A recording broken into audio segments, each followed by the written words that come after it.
Take a breath in.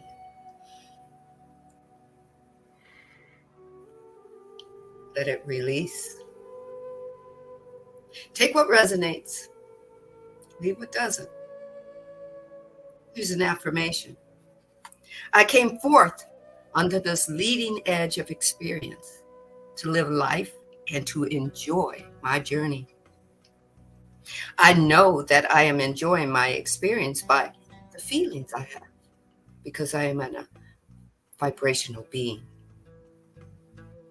I was sourced before I came into this glorious, beautiful vehicle of mine. I was source light. I was pure positive energy. I was an unconditional entity. And I know that I would sift and I would sort through this life and I would create and expand. I would tap into the things that I do not like and I would create from them the things that I do.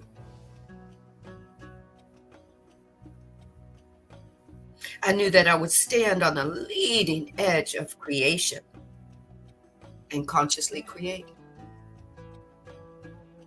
I take that which is and is not, and I divine and define my authentic beingness called the law of one. Take what resonates, leave what doesn't. Take another breath. Release. Welcome to Ascending Beyond Limitations. That's right. We get to deep dive into the abyss of the unknown and bring it into form. And then allow it to free form back to the unknown so that we can do the dive again. Welcome to the episode that is going to close book 1. Are you ready? I'm ready. Let's ask my co-host if he's ready. Welcome, Marcus. Watashi esina shutuko utotaya ishimiata usuatayasha usukoti isimiata ugatatashiata yapatiyutu yatakiyata. I am ready. Watch this shit.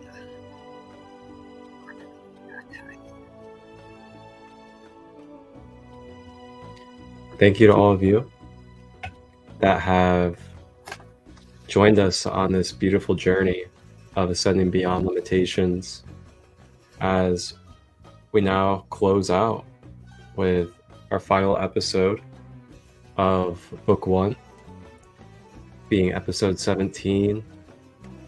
And what a journey it's been. Wow. How beautiful, enlightening, and remembering of self with the all. It's been a beautiful journey. Thank you to all of you that have commented in the lives, all of you that have participated, all of you that have received. Appreciate each and every one of you. You guys add fuel to the fire, and with all of you, you guys give larger reason, larger impact for holding these spaces. So thank you again. And don't worry, after this episode, when we close out book 1, we'll be continuing and we'll be back, or I shouldn't say back, we'll be coming forward with book 2 as we explore book 2 out of 5 of the raw material law of one.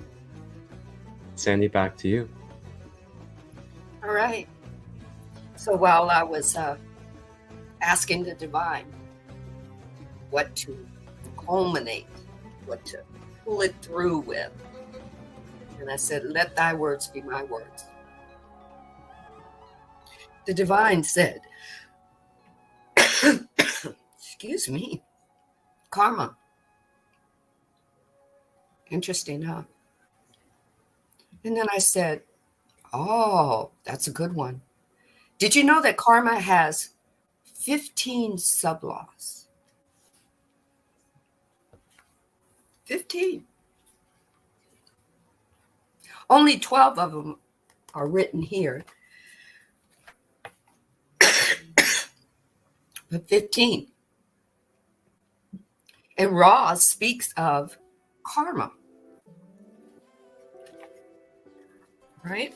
He dedicates, at least I believe in book 1, he dedicates about 10 pages, but the divine told me to share 2. Okay. And it's, if you have the book, it's on page 112 and 113. We all have a certain perspective of, not 112, I just misspoke. It's hold on. It's 113 and 114. Okay. We all have a perspective based on what we're told about what karma is about, even if it comes from old dogmas of religion, that we're continuing a cycle because of karma. And usually it's something that you have to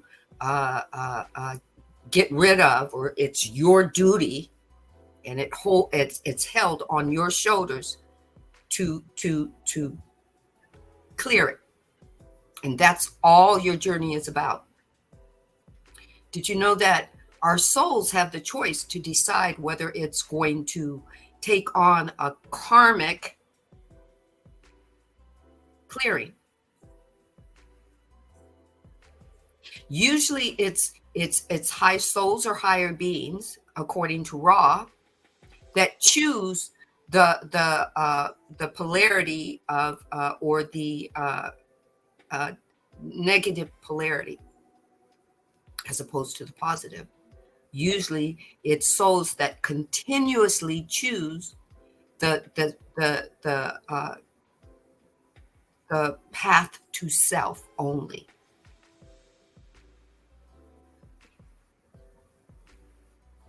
And souls get stuck in that as well. So when they're doing a karmic clearing and they have to come back into that family, they want to move it forward, and they want to help kind of correct.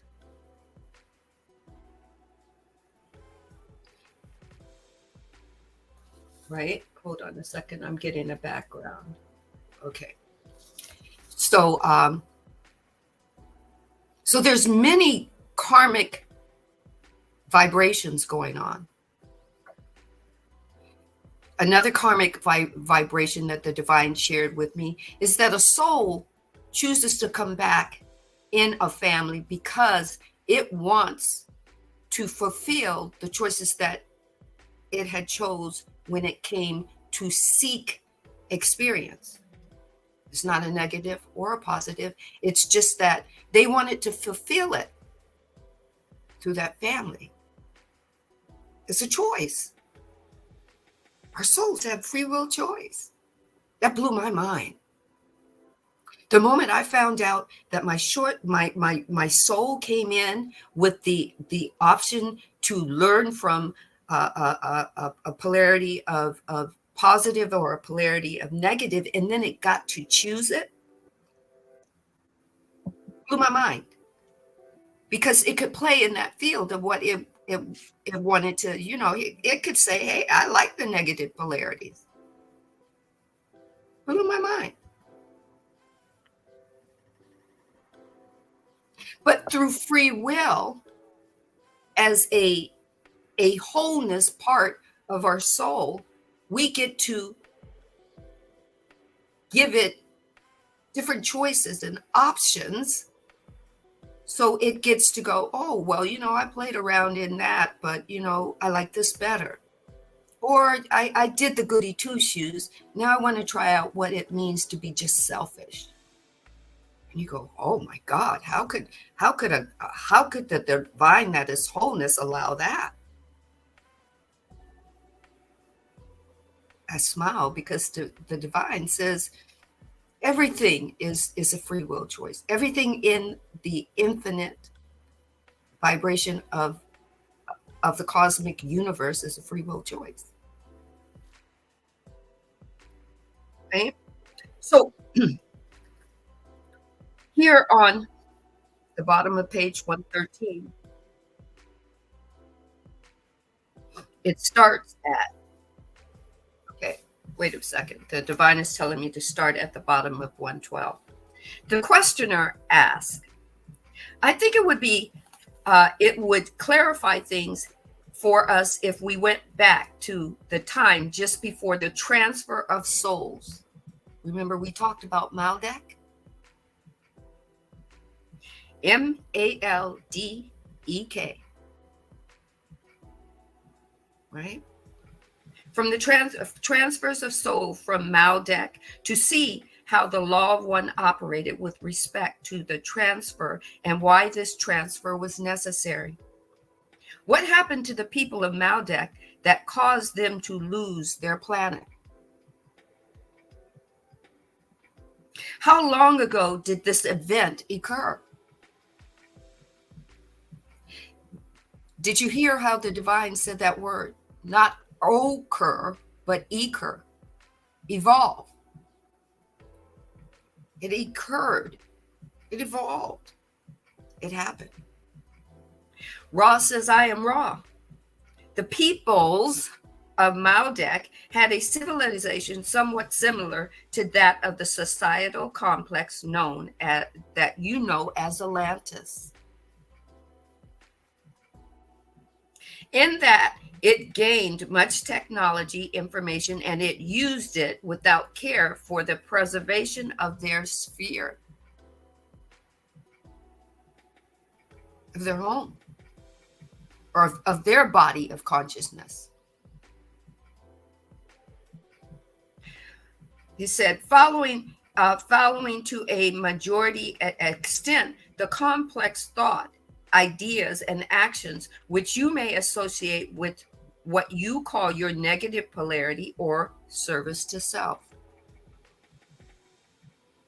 This was, however, for the most part, crouched in a sincere belief/thought. So it's belief or thought. It's a belief or thought structure, which seemed to be the perception of the mind-body complexes of the sphere. They wanted to be positive and be of service to others. But the devastation that racked the biosphere and caused this disintegration resulted from what you call a civil war. So this is where they start this conversation.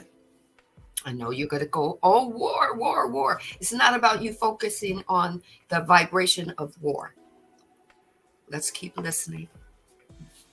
Ross says, the escalation went to the furthest extent of technology this social complex had at its disposal, in the place or in the space or in the time present of the then time. The divine says, all that means is their now moment, past, present, and future.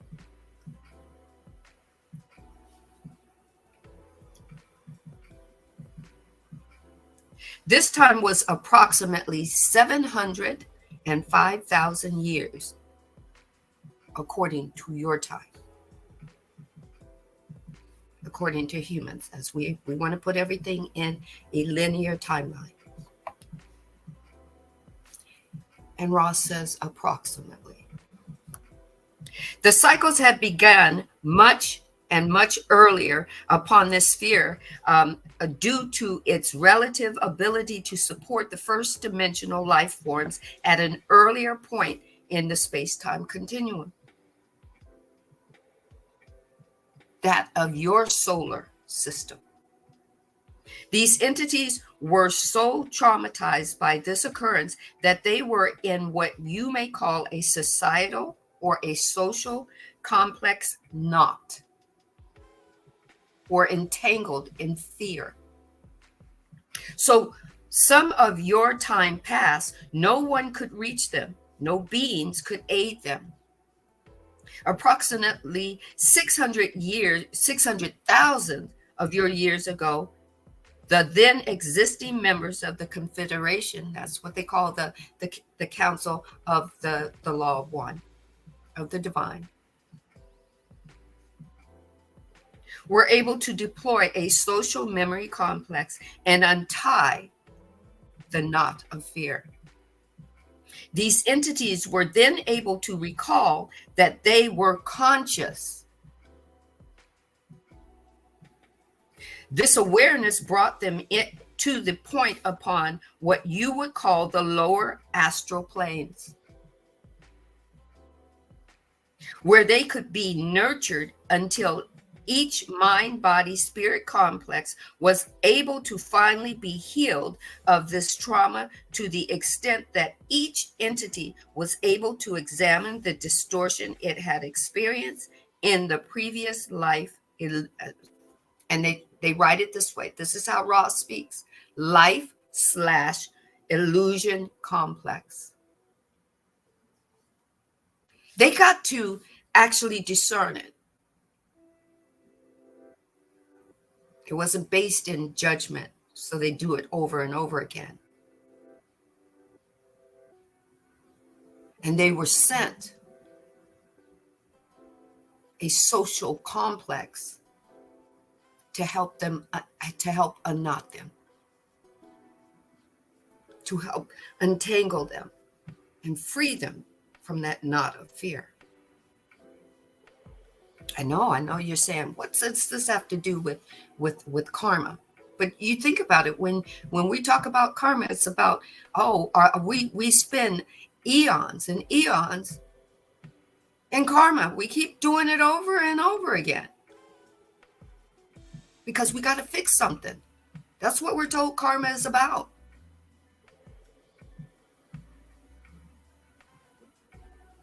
We think karma is about being enthralled, and that's the divine word that the divine gave me, in the lower energies. And we're so focused in the lower energies that karma, we don't get it, that karma is, the karmic energy is enthralled in all and the nothingness. We get to experience it in what we consider the good, not just what we consider the bad that happened from generation and generation back, and the generational curses. Karma is a drop-off point where we can seek ourselves and who we are, why we're called into this experience, and finding out that we're not broken, but we get to have a do again. This planet, or this civilization that we call Atlantis, we think that something awful just happened to them. Cataclysmic. It was cataclysmic, as we might think it, is because they were doing their free will, and their free will was to figure out how much they could control something and create something, and how far they could take it. And they took themselves into destruction. But destruction doesn't mean that it was alleviated. It means they went into a knot of fear and they couldn't release themselves.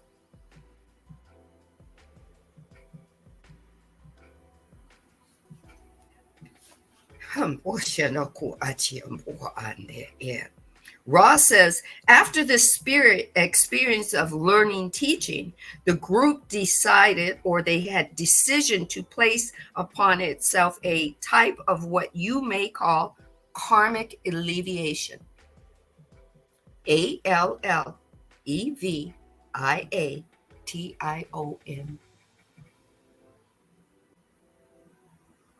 They discerned and they decided to lift it up off them. For this purpose, they came into what we call incarnation again within our planetary system. So that who were called the Atlanteans, we call them Atlanteans here, but they came from Maldek. They decided to incarnate again.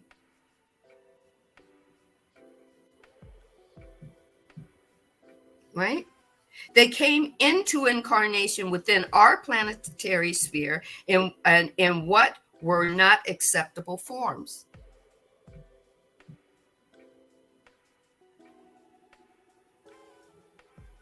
What do you think that means? Not acceptable to who? To the humans that were already in civilizations that were already here.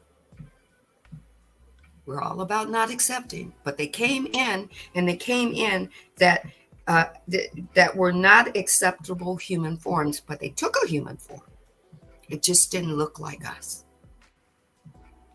This then they have been experiencing until the distortion of destruction. Because what happened? They came in. Atlantis was a very, very forward vibrational civilization. And they did the distortion again.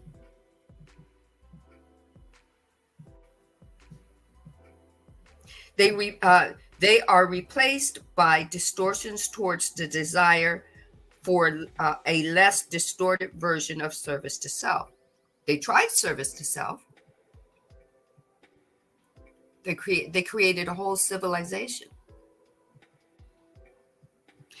Since this was the consciousness's decision of the great majority of those beings of Maldek to experience the transition to this planet, and that began over 500,000 years ago.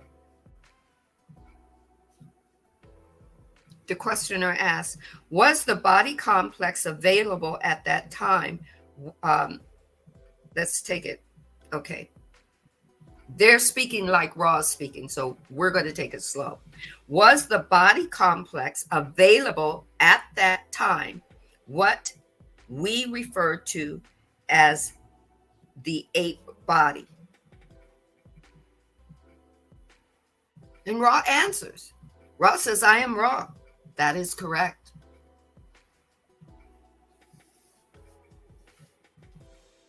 The questioner says, have any of Maldek's entities transformed since then? Are they still second density now, and are some of them third density?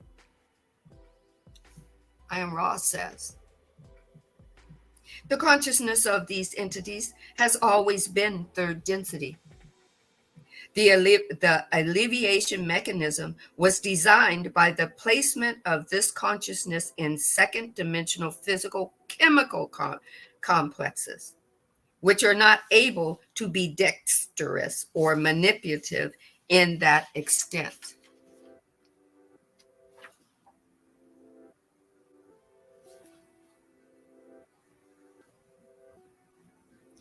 And it is appropriate to know that the working of third density distortions of the mind complex. So hence, here when you hear people say we need to, we've evolved from apes. Do you have a different thought process of that incarnation? I never thought that about Atlantis, or what we thought. And at that, I'm going to give it back to our co-host, Marcus.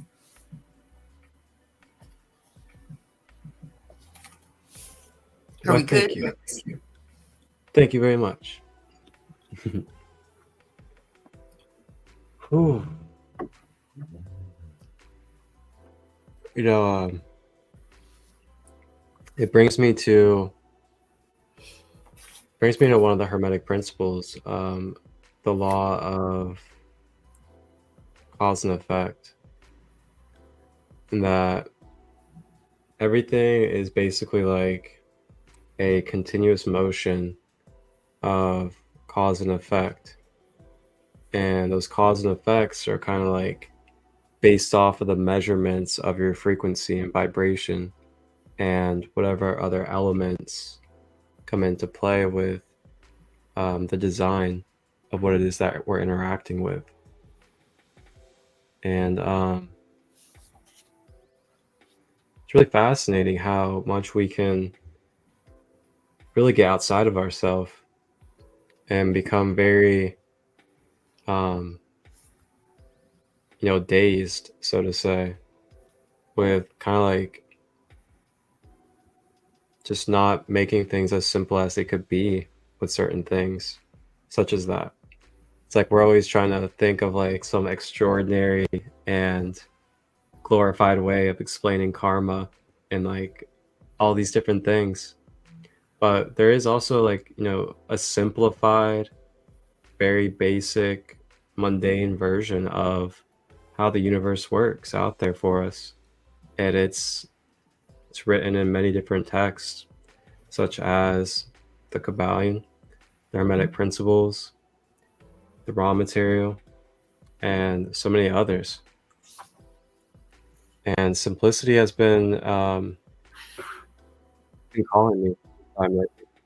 Really diving in, getting back to simplicity, and seeing the simpleness of interconnecting with life, and trying to really stay in that harmonic balance of knowing that everything is continuous. Even if there is a struggle happening, even if I'm having a attachment and I'm thinking a lot about something, there's always continuous motion. Even if we're depressed or happy, always continuous motion. And it's really brings a lot of peace, brings a lot of bliss to the body when you accept that more. Because then you can realize, like, oh man, even if my fears were to take place, even if I was to experience what I feel like is the worst, there's always something else after that in some type of energy form. And that's pretty amazing in itself. So I was doing a little bit of research and I found a little something that I wanted to play for us. And I feel like it'd be a really good treat to complement us in our final episode of Book 1. And I know, Sandee, you'll definitely enjoy this. You actually brought him up the other day.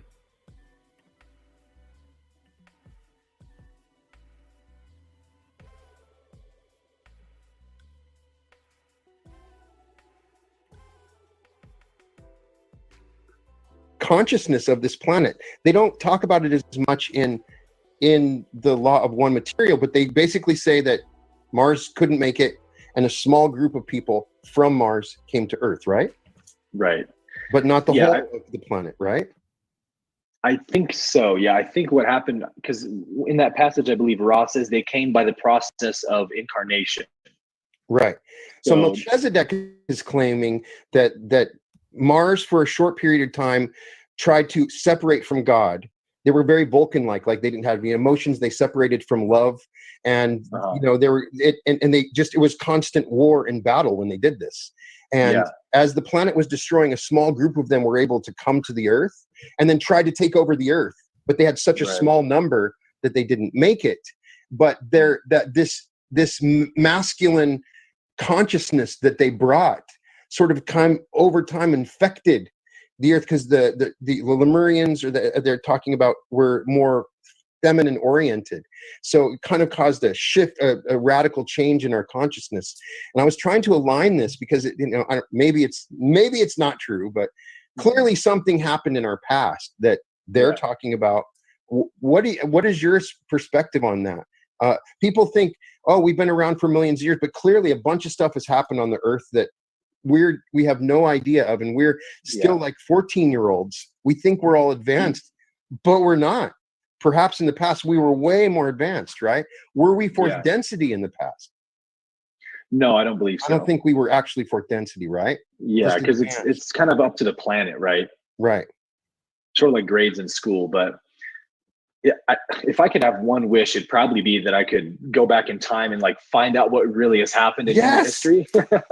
That is my wish. Endlessly interesting. That's why I'll read that stuff over and over, and so the mind wonders. Like, what Maldek was another planet? Was there this incredible planet Maldek? What did they fight about? What was that? What happened? I want to know. Somebody tell me.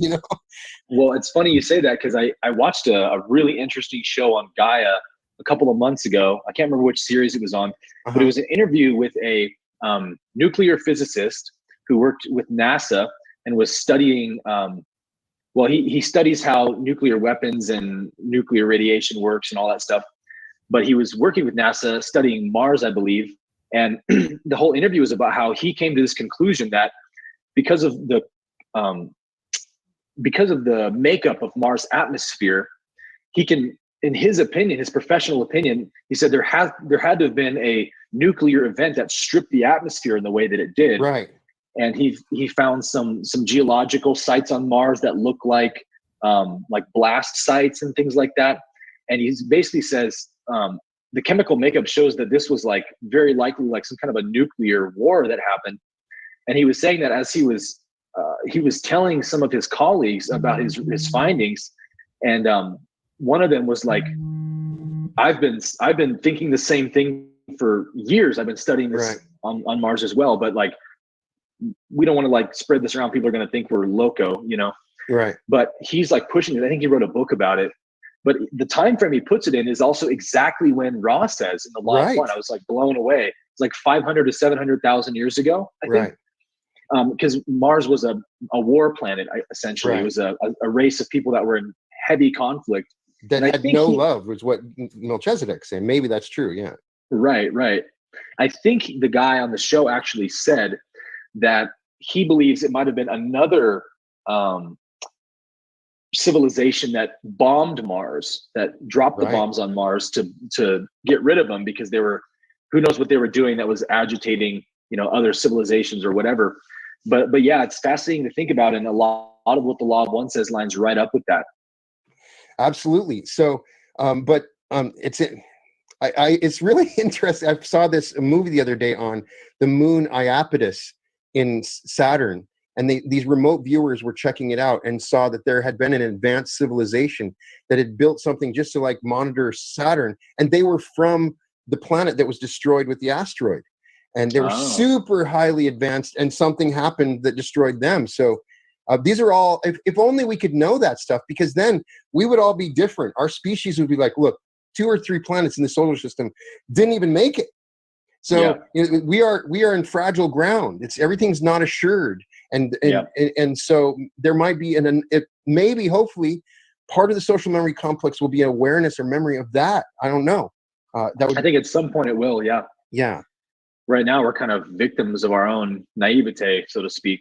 We're definitely victims of our own naivete, and the way that the political system and the economy, it's pushing against. They're definitely in conflict with an idea of people coming together in a social memory complex, and then there's this there's this resistance on both levels. And it will be interesting to see how that resolves itself, because it's going to be messy right now. Right. Yeah. I think when we talk about like the Fermi paradox, right. You know what that is? Right. This is why I think you're making This is why it's so clear, right? Mm-hmm. When you understand like how the way that the law of one explains how consciousness evolves and how, you know, past the point we're at, you know, alien extraterrestrials are vastly more intelligent than we are. And there's only two polarities you can choose.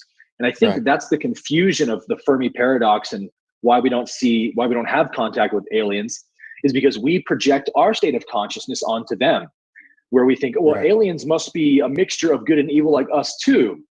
Right. But actually that's not the case. It's not the case. Law of one says past this point of third density evolution, you find positively polarized aliens or negatively polarized aliens. So they have one of two agendas. Service to self is to, you know, manipulate us into being enslaved by them. Service to others is to protect us and allow us to evolve according to our own free will. So of course we don't see extraterrestrials, because the service to others, the number one rule for them is to not infringe upon free will. Right. So that, I mean, Ra says that over and over again in the Law of One. He's like, I can't answer that question. That's an infringement. And there's even one question that I found so interesting. I don't know which one it is in the books, but they ask Ra a question and he says, this is borderline infringing on your free will. They say, we can answer this, but with some loss of polarity. So what he's saying is, we're going to tell you, but we're infringing a little bit, which is going to actually depolarize us a little bit. Right. So if you think about extraterrestrials, why they wouldn't just come land on the White House front lawn and give us their technology, what a massive infringement that would be on our free will, and depolarizing them. So it's more of like a quarantined, we're being quarantined by extraterrestrials right now. And they're waiting until we get to a certain point in our evolution where we understand that we're not alone. We're open to contact, kind of like the Ra group of Don, Jim, and Carla, right? They were putting out the contact saying, hey, we know you're out there. We want to talk. And then, of course, they said, okay, that's your free will. So we'll talk to you.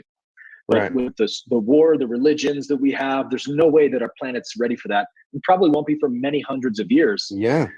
What's interesting when they talk about UFOs is, you know, Ra says that many of these UFO sightings are service to others, craft who are allowing themselves to be seen so as to open our species to the mysterious, to kind of let us start to say, oh, maybe we're not alone. And man, are we seeing some of the most fascinating UFO sightings ever? Like, we are. You know, just beyond the Bob Lazar stuff. Right. There was the Navy, I believe, pilot on Joe Rogan last year, I believe. Talked about the Tic Tac UFO. Yeah. I mean, that's just incredible. That is amazing. And we're acting like it's no big deal. This should be talked about. We should be talking about it every day. But people are like, oh. Right? Like, how do you just go back to work after that? I don't know. How? Exactly. Aliens are here. Right. So clearly there is a quarantine. The quarantine also kind of answers the Fermi paradox argument, right? But even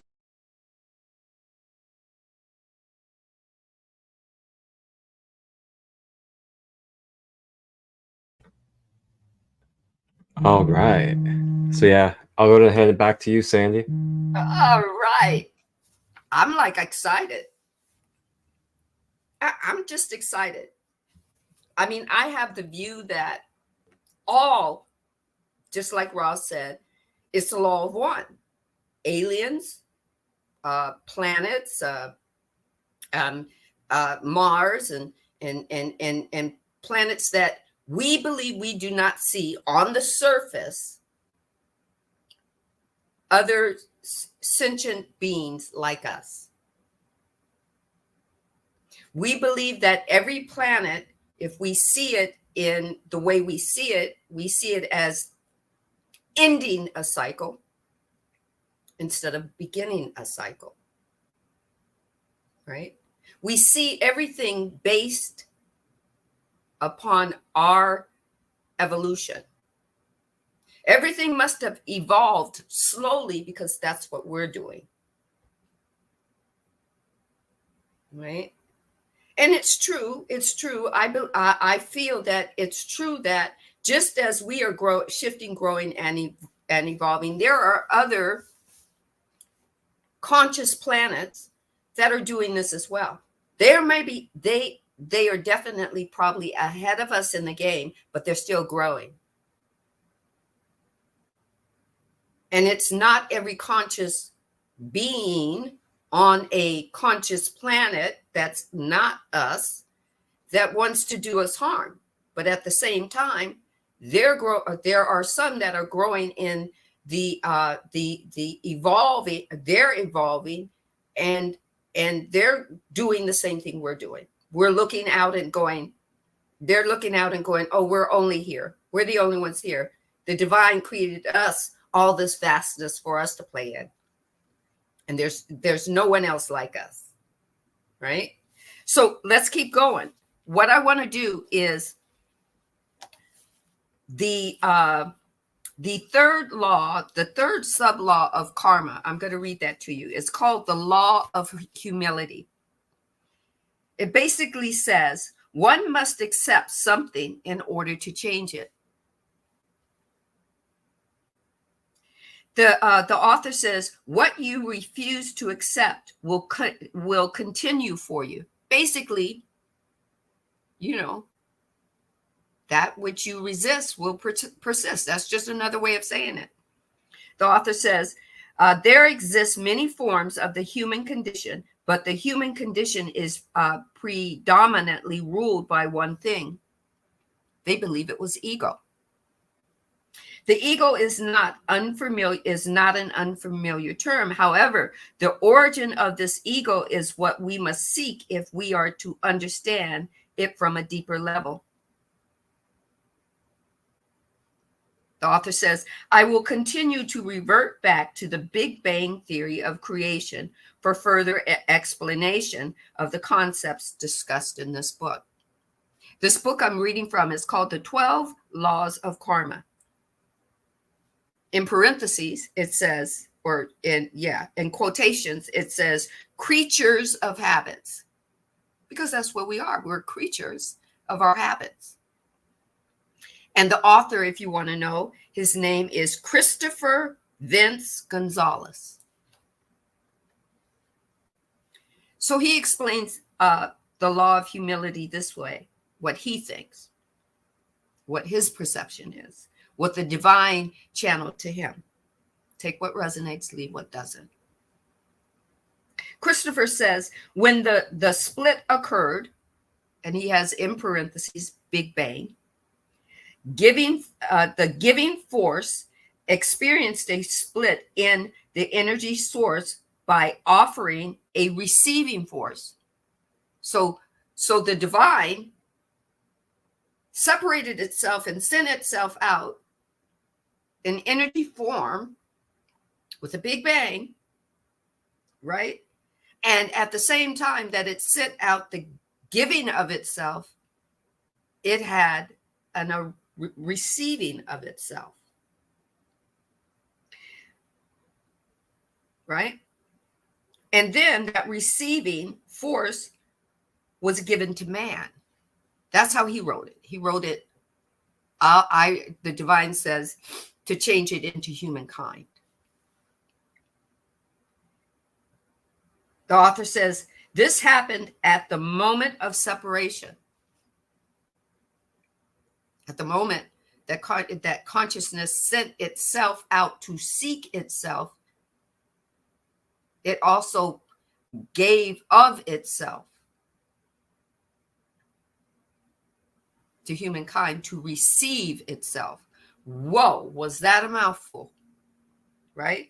This force continues to act as a separate energy and thus has become a strictly, and in quotations, receiving role used by the trapped egotistical human condition.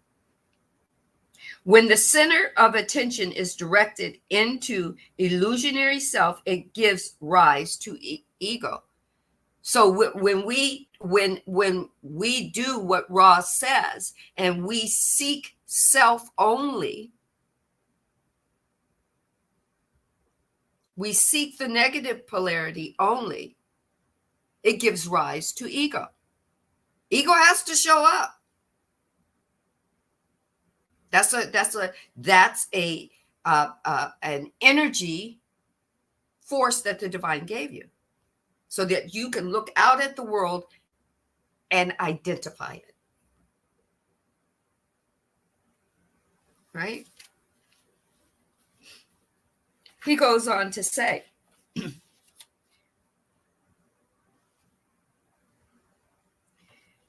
he says, if we were free this ego, and if we are to free the ego and bring light in, we must understand the nature of the darkness. We live in a dualistic world of light and of dark, and the ego is transmuted through the recognition of light and dark. Transmuted. It can be changed. It can be altered. It can grow. It can expand. Otherwise known as giving yourself a fucking update. You can update your ego. You can allow your ego to merge with your higher being. You can allow your ego to feel wholeness, to move out of separation. Oh, that's called shifting. Right? All right. Christopher says, if we only look at the good and disregard the bad, we are still trapped in ego. It works the same way if we view the bad and disregard the good. In order to transform, we must first transcend duality and view ego through the unified lenses of the divine. So that means you can live in third density. And if you're shifting, you can shift into a fourth density consciousness and see it through a different lens. People might look at you and say, oh, I know people have looked at me and said, oh, she's a little bit crazy. She doesn't see that as the problem. She doesn't see that like I see that. That's okay. Keep shifting. Right? The divine says, the divine checked in there, not Christopher said, but the divine says, we must first transcend duality and view ego through the unified lens of the divine. In order to do this, we must understand why the ego has laid this path for us, right? Because the ego has been fed this information, continuously fed this information. You want to say downloads? Let's just use the word downloads. Everything from time of birth till right now that you're looking at has been fed to your ego, and your ego has said it must be true. It must be true. So we're talking, and this law is called the law of humility. Do you see where I'm going with it? Your ego wasn't meant to be humble. It was meant to protect you. And it just took information in, and it said, I don't know what to do with it. So if it happens to you again, I'm going to show it to you again, and then we'll just judge it by, did it feel good or did it not? This didn't feel, how did this feel to you? But it's not discerning it for you. It's just bringing it back into your presence, hoping you can tell it what to do. But you're not there yet. That's why the divine says you have to understand the ego, why it's leading you into the path, what it's missing, what you haven't given it yet. Remember, ego is energy. That's part of you. Ego is energy, and energy is waiting to serve. Who is it waiting to serve? You. And it's going to serve you either way. Either it's going to serve you by serving others, or service to self, and then you. Because serving others, you're part of the others. I didn't get that. Service to self is the positive polarity. And when you're serving others, I finally got it. You're serving you. Others are wholeness. Holy shit. I didn't get that. Shit, I did not get that until just now, and my whole body is vibrating. Service to others is service to wholeness, and my fucking God, you're whole. And then the negative polarity is service to self, separate from others, separate from wholeness. So all your ego is going to know, it's not going to know humility. It's going to know service to yourself. And it's going to keep bringing around the part of what keeps showing up for you. And if you're not changing it, the ego just keeps bringing it up. Well, we've been there before. Oh, and this happened. And here's the favorite thing. Why does the favorite saying? You can put this in your quotations. Why is this shit always happening to me? Why does this shit keep happening to me? Life is fucking with me. It's got to be fucking with me because it ain't helping me. That's your ego. Right? So here it says, when the separations begin to slow down and form came into existence, the ego wanted to be part of the creation that it was witnessing. Have you ever heard that one before? I had to go back and read this because the divine wanted me to read it. And I said, but the divine said, read it, Sandra. Now, I thought I had read it. Matter of fact, I have a highlight on it. But the thing is, it didn't vibrate in me until now. The desire of let's put it this way. When the separations begin to slow down, that means that third density is slowing, right? It slows down and form came into existence, us, right? The ego wanted to be part of the creation of what it was witnessing. It wanted to be a creator. So it wanted to create within us. It wanted to be the creator. That's all it knew. That's all it saw. In third density. This desire created a restriction of the light. It took a restriction of the giving force, what the divine was pushing out, giving to us. Ego was like, stop. I want to do that. But it didn't know how. It was just a receptacle to have information put into it. And because the force is strictly a giving force, perfect in its nature, it continues to give humanity exactly what it needs for its development, regardless of our human perceptions.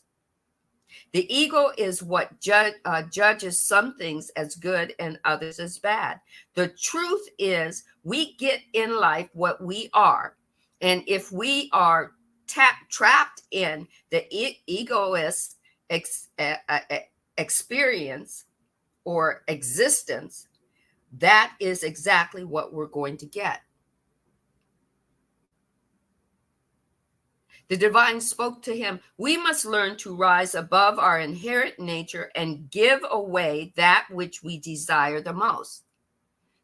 When you give away what you desire the most, you give it out to the divine is going to give it back to you. That's the law of cause and effect. What you give, you get. That's the Hermetic law. That's the law of the universal law, whatever you want to call it. When we accept our life as it is, that's humility. That's the humility. That's the vibration of humility that the divine is talking about. Life is. It's energy. It is energy, and energy is waiting to serve you. What do you, and energy is waiting for you. In every life that I've ever done, in every video that I've ever done, in every post, you are the main ingredient, and life is waiting on you. So if life is giving you something that you don't like, if you say life is fucking with you, you got to go inward and adjust your projector.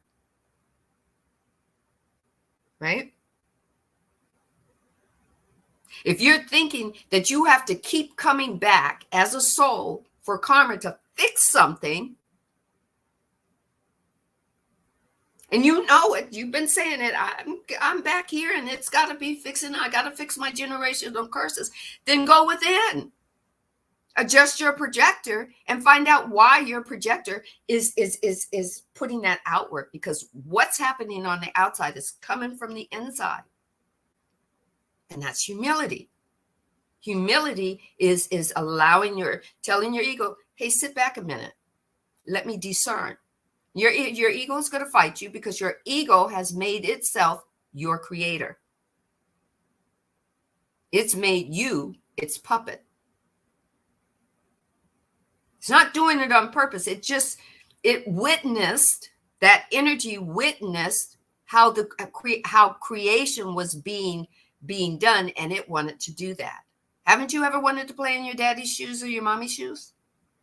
Haven't you want to ever sit down at your mommy's makeup table and dress yourself up? And then when your mom looked at you, you had lipstick all over your nose, and you had eyeliner on the bottom of your chin, or you put shaving cream all over your face, and you were using your dad's razor, and you nicked yourself because you were imitating. That's what your ego is doing. It's imitating.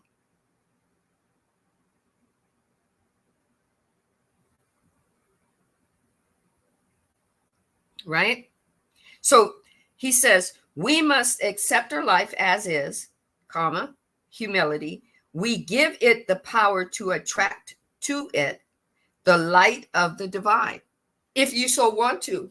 And remember, we just watched the video where,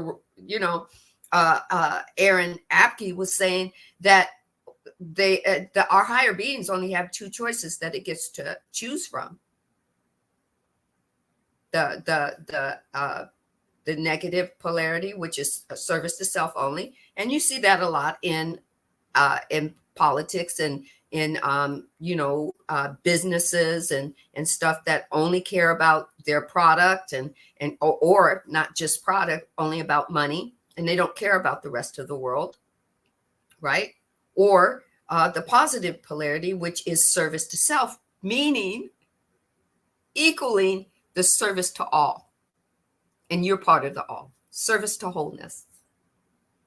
When you finally tune service to others, which might sound, oh man, that means that I can't take care of myself first. Yes, you can. You're part of the wholeness. Blew my mind. Back to you. I laugh because that came to me, the divine. That came to me today. That was just well defined for me. Back to you, Mark. I'm sweating over here. I need living water. Hydration check, everybody. Stay hydrated. Especially as these solar flares keep coming through. Yes. I love this because let me go ahead and grab it. I'm gonna grab the Kabbalion. Oh. So the Kabbalion one of the Hermetic principles, as I mentioned a moment ago.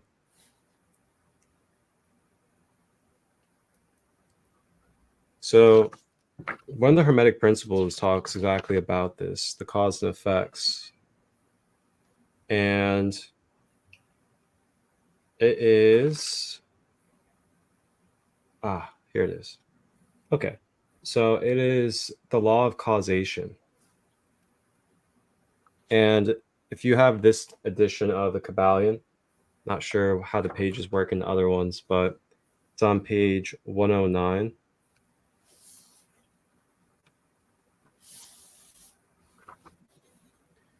Here it is. So causation. Now, causation isn't exactly one of the 7 Hermetic principles. It's more like a subtool law within other laws of the universe. So causation. Every cause has its effect. Every effect has its cause. Everything happens according to law. Chance is but a name for law, not recognized. There are many planes of causation, but nothing escapes the law. So when it says chance is but a name for law not recognized, it's basically saying anytime that we believe something is random, anytime that we think something just happens by chance, or anytime we believe that we're quote unquote so lucky. Basically what they're saying is anytime we choose to perceive life that way, it is us choosing to not recognize the law of one. Choosing not to acknowledge the always continuous synchronization of life, and that everything is always synchronized no matter what. And it's just us becoming aware and perceiving what is already synchronized. So with that being said, you can see things from different perspectives, and we fluctuate through it throughout our whole life. Nobody is gonna their whole entire life just see everything as a fluid oneness. There's always going to be some type of human interaction or experience that will bring us into some type of, illusionary experience of separation. But it's really about, like, as you go through the experiences, being detached from them, knowing that wholeness basically embeds into all that is, and everything's experienced through wholeness and from wholeness. So let's see here. How long is this? Okay, it's quite long. So I'll just read some of the beginning of it. So the great the number 6, Hermetic principle, the principle of cause and effect, embodies the truth that law pervades the universe, that nothing happens by chance, that chance is merely a term indicating cause existing but not recognized or perceived. That phenomena is continuous, without break or exception. The principle of cause and effect underlies all scientific thought, ancient, modern, and was enunciated by the Hermetic teachers in the early days. While many and varied disputes between the many schools of thought have since arisen, these disputes have been principally upon the details of the generation, upon the details of the operations of the principle, and still more often upon the meaning of certain words. The underlying principle of cause and effect has been accepted as correct by practically all the thinkers of the world worthy of the name. To think otherwise would be to take the phenomena of the universe from the domain of law and order, and to regulate it to the control of the imaginary something which men have called chance. A little consideration will show anyone that there is, in reality, no such thing as pure chance.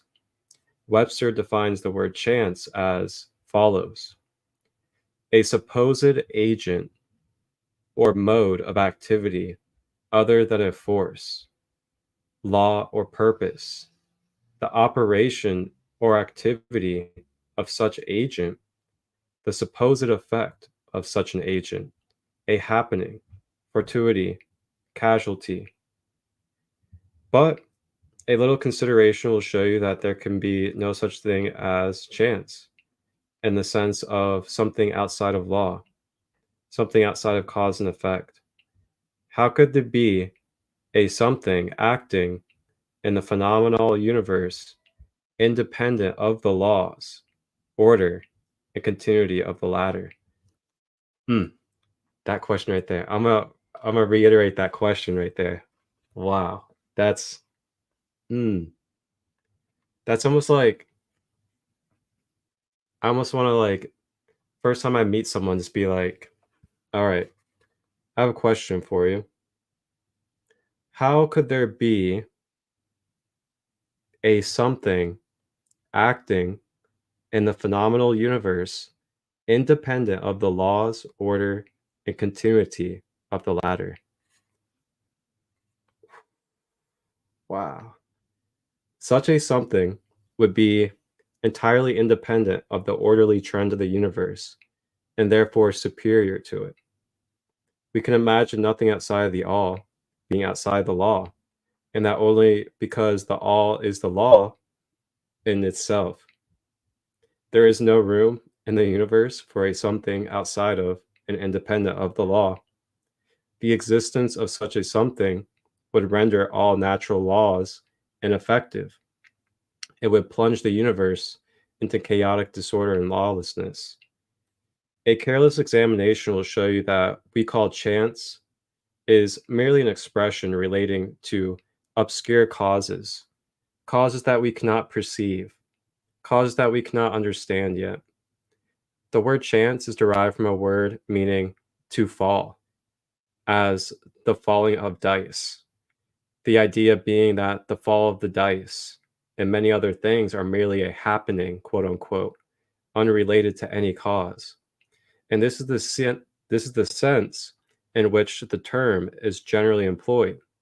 But when the matter is closely examined, it is seen that there is no chance whatsoever about the fall of the dice. Each time a die falls and displays a certain number, it obeys a law as unfathomable as that which governs the revolution of the planets around the sun. Back of the fall of the die are causes or chains of causes running back further than the mind can allow.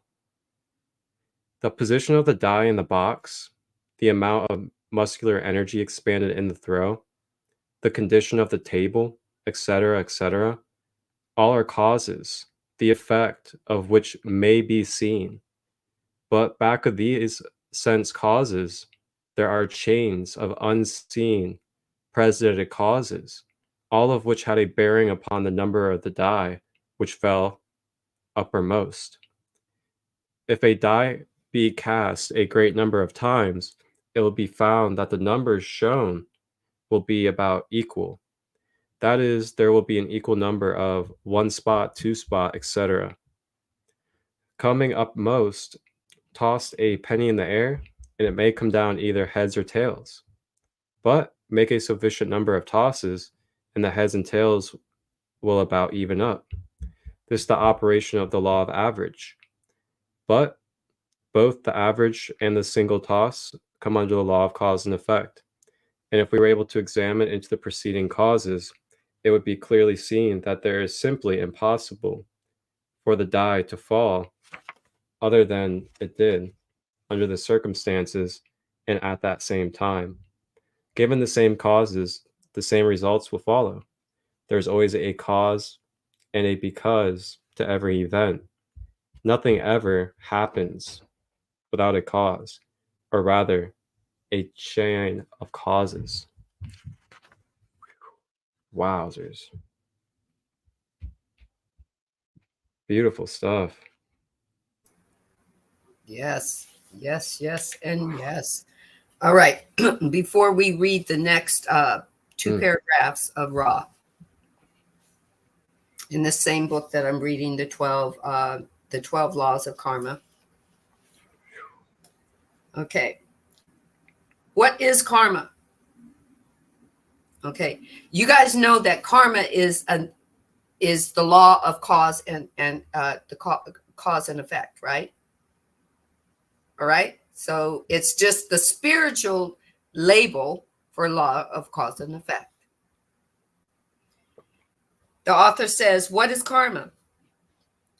Okay, it says, is history simply repeating itself? It has a question mark.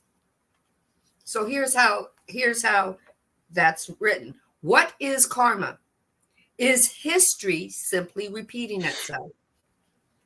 And I wrote down the numbers by it.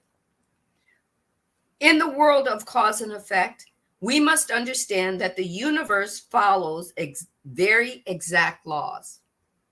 The sun doesn't struggle to shine, nor does the grass struggle to grow. When it's time for the grass to grow, it will. The sun will shine, and as quickly as the sun sets, the moon will rise in its place. What we truly experience is not time, but space space between, are you ready for it? Cause and effect. Between the cause and the effect. Between what is put out and the action. Blowing your mind right now? All right. What we truly experience is not time, but space between cause and effect. Time is only an illusion. But understand this, illusion is what we create from. I had to look at the time to remember what time it was to come on to this podcast. That was the illusion that Marcus and I shaped. Time is necessary for third density, but not for the rest of the atmosphere of beingness. We get to create, if we get to decide if time is going to be our enemy or if time is going to be our best friend. So you can make it your enemy, and most people have, or you can make it your best friend. You can make illusion your enemy, or you can make it your best friend. Oh man, and you found out this is the matrix. We're walking around in a matrix. You can be afraid of it, or you can turn around and go, okay, now how can I start moving these shapes around, these angles around? Now that I know what I'm in, how can I rewrite the formulas, right? So if you know time it's not about time, it's about the space between the cause and effect. What kind of causes are you going to put out? And are you going to realize that you're responsible for what you put out? That's the cause. The effect is the form that you created from it. So Maldek, they created a story about war and pretty much destroyed their planet, but that was their story that they created, cause and effect. Right?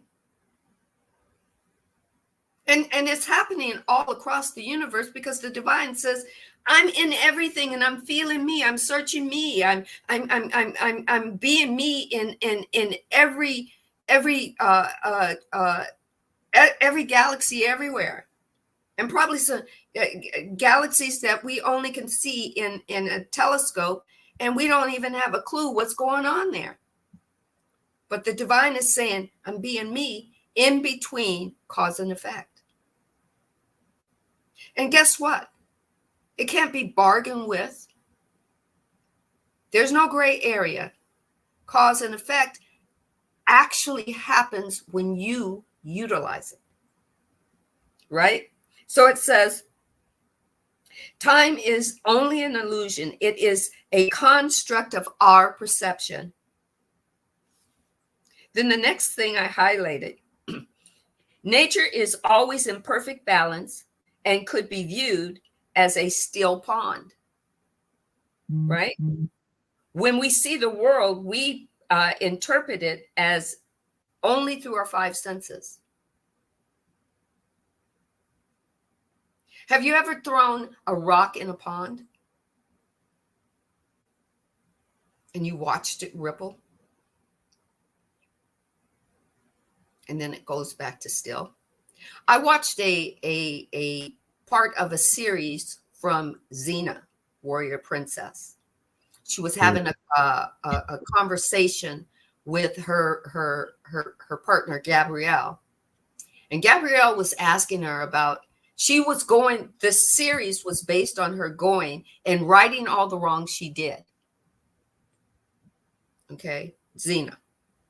She was going back, and she was going back to every town that she had ever pillaged, every family, and trying to take that cause and effect and then put cause out there again and give it a different effect. She was creating something different. And she was talking about all that she had been through. And Gabrielle asked her, why do you do it? And she says, if you throw a rock into a pond and you watch it ripple, right, and then settle. And before she could finish her sentence, Gabrielle says, well, it's settled. And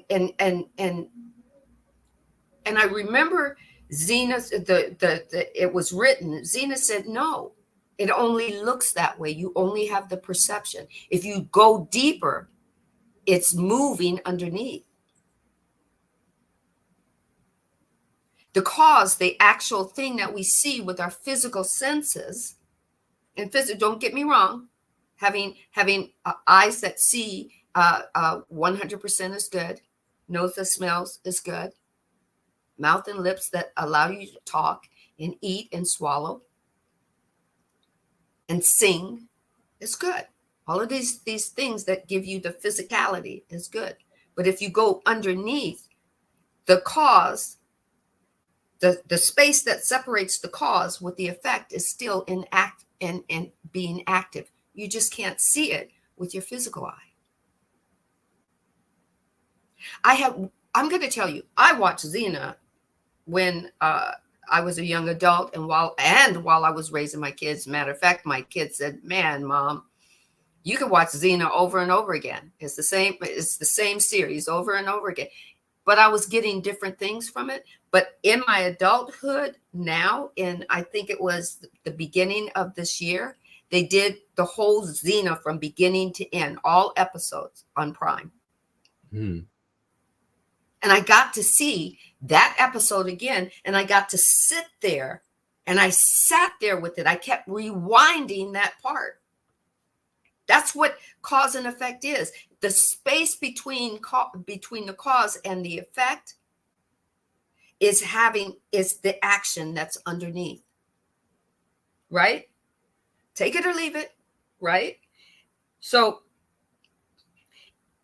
it says nature is always in perfect balance and could be viewed as a still pond. When we see the world, we interpret it through our five senses.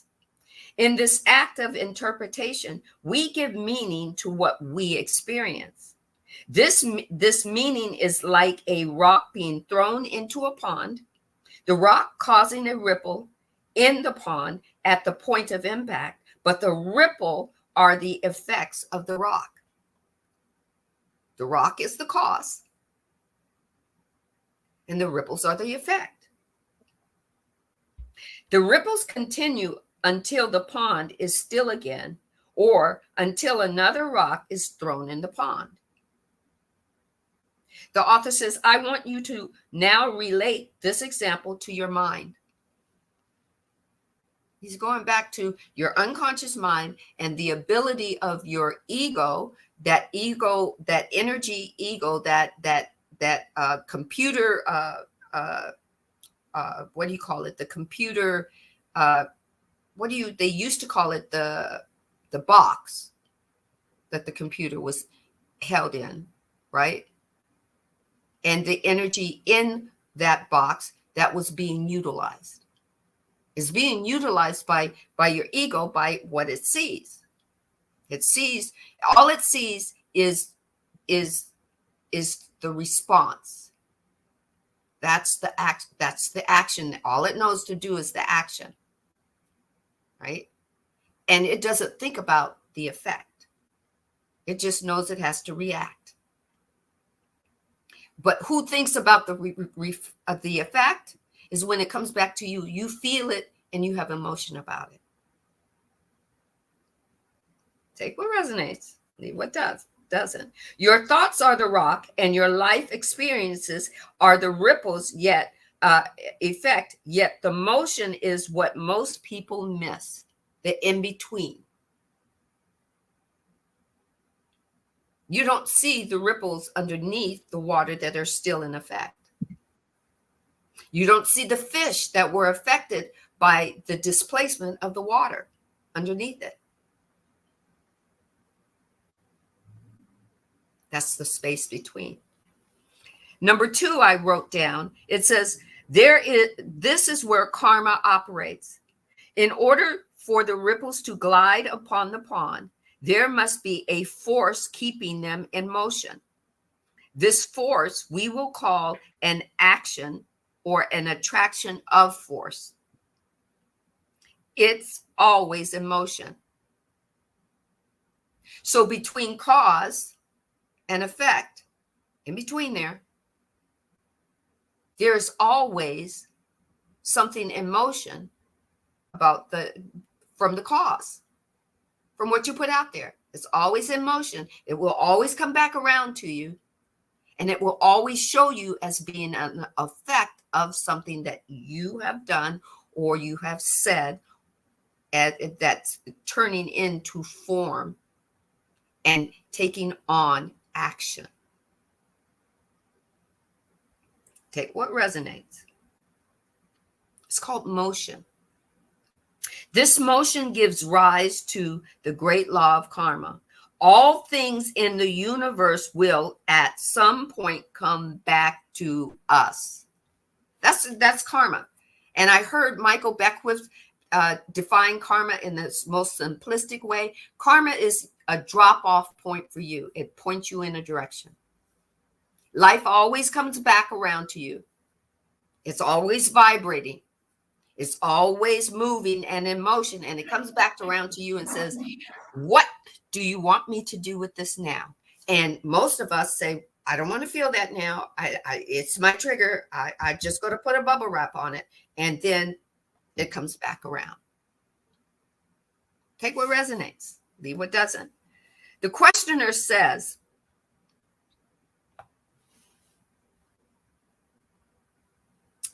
here we go. Our human race is formed of a few of originally, let's see, we're going to take it slow.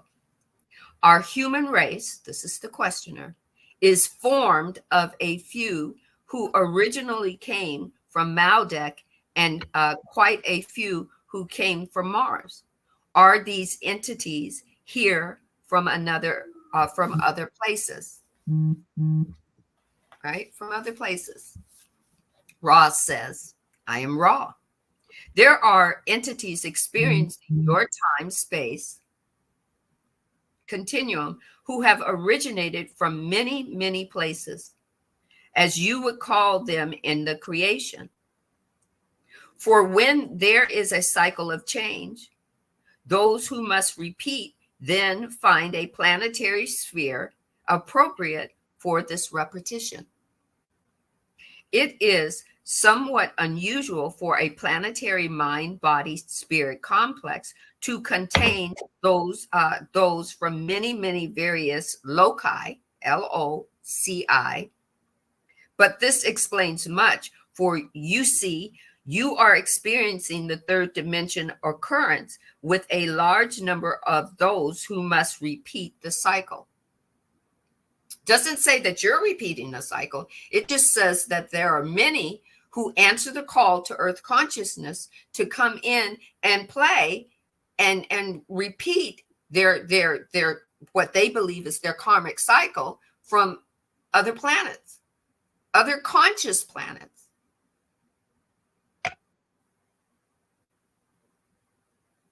They took birth. They took on human form. They became souls. They became higher beings, and they were part of the wholeness. They're not separate from us. They're part of the wholeness. That's why they get to play in the polarity of the negative polarity or the positive polarity. The orientation thus has been difficult to unify, even with the aid of many of your teach/learners.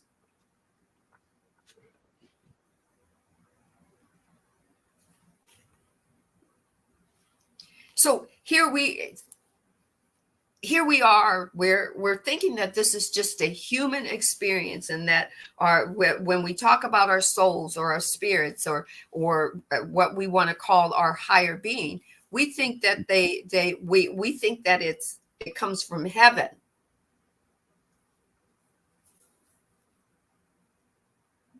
Divine heaven, divine the realm of absolute.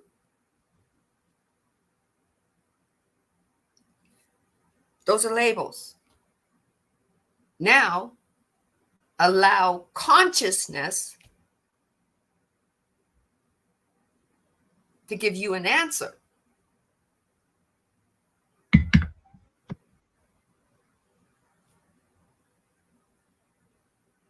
Back to you, Marcus. Ooh.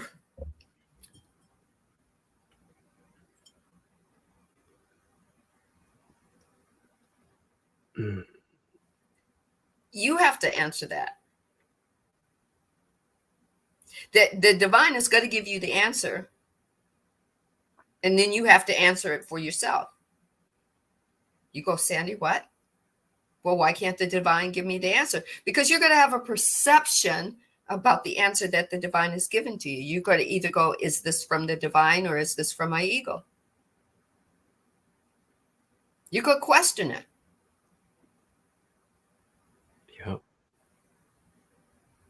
It's not just because Sandee says so. Sandee's not going to argue it with you. Sandee's going to say, I was the body that the divine came into here, read and channeled. And Marcus is going to say that as well, and give you this information and give you a seed for you to decide what you want to do with it. You can either believe the channeler that wrote the Kabbalion, and I guarantee you, he, she, it, they were being channeled when they were writing the Kabbalion, just as there were people being channeled to pick and choose what books to put in the Bible and what not. They were being channeled by, were they being channeled by the divine, or were they being channeled by their ego?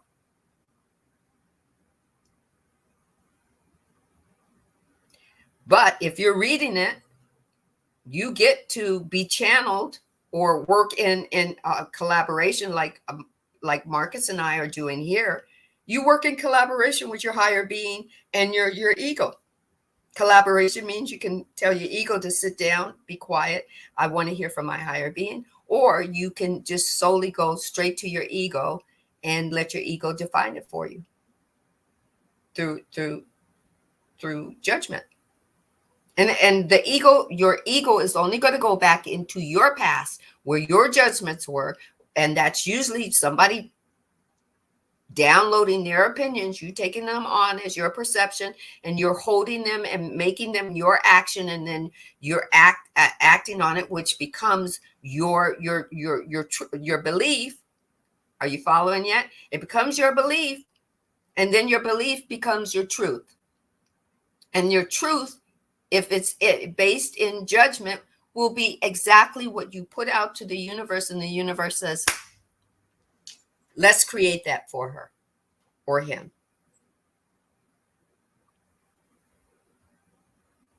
So, book 1, you can take it with a grain of salt or not.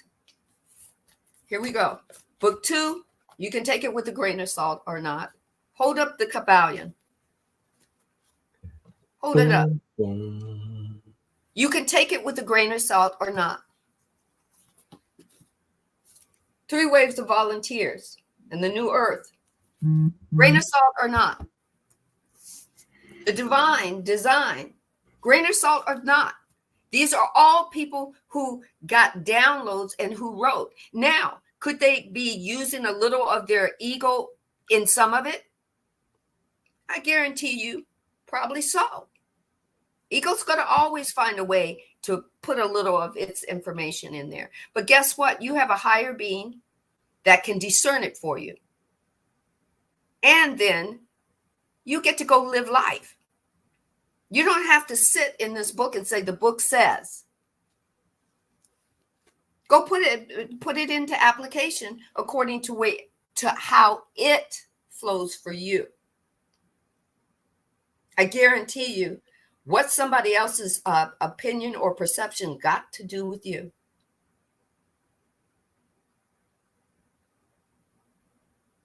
If you want to have a consciousness be your devil, and that's what you want to worship, do it. The divine says, let that be so. Why? Because the divine is having an experience being you. And when you separate from that body, you're not going back to be judged about it. You're going to be asked to put it into the Hall of Great Records or remind the divine about it. And then the divine says, do you want to do it again? You get to decide if you do. And guess what? That's my perception that the divine shared with me. But you don't have to believe it. I just blew your mind, right?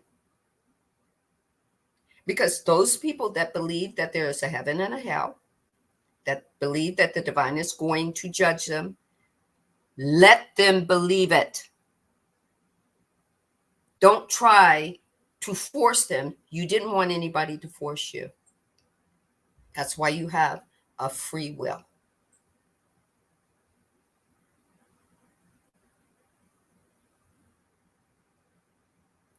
Ooh.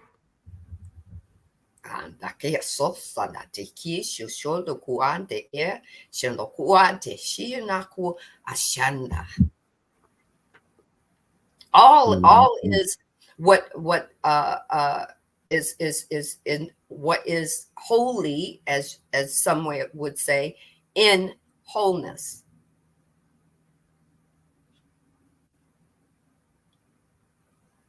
All is one. Everything is. Every experience that we're all experiencing all at once and not at all is wholeness.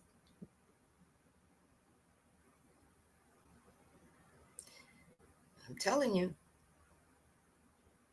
You can believe that we're on this planet Earth and it's just a bunch of dirt and rock and we're out here all alone, and the divine will say, let it be so. Are you ready for book 2? I am. I'm ready. Oh yeah. It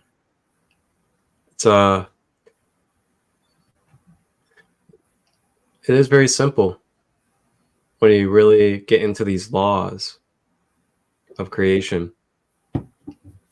Very simple. Cause and effect, like just relating that directly with what you're saying. If this is what you want to use out of your free will, okay. Well, you making your choice out of your free will is going to co-create a cause. So then through that, the universe, as it's already designed to be, is then going to formulate based off of that cause and choice that you made. Okay. It's like a little big old quantum Akashic computer, the universe. Yes. So then what it does is it formulates all these timeline probabilities that are already existing that will be able to resonate and unfold according to the cause that and choice you just made. So then those timeline probabilities that end up resonating with that choice and embodiment that you're at will end up being the effects from it. And that's just a continuous motion of causes and effects, taking our actions in those spaces. And then through those actions, we create ripples. Through those ripples, we attract back through the mirror of time whatever it is that resonates at that frequency and through the attraction of our magnetic field. And it's really meant to be that simple as who we are when it comes to being these human avatars. And it's different for each form. It's different for each archetype. It's different for different dimensional beings. So like when we study this stuff, just try to keep in mind too that we're receiving it, perceiving it, and digesting it through the human lens, the human consciousness, and what applies to the human. So the animals out in nature, the way that they're receiving their downloads are going to be different. But best believe they are receiving downloads. They're receiving intuitive guidance and other things of that nature as well. It's even the same with crystals and other mineral forms too.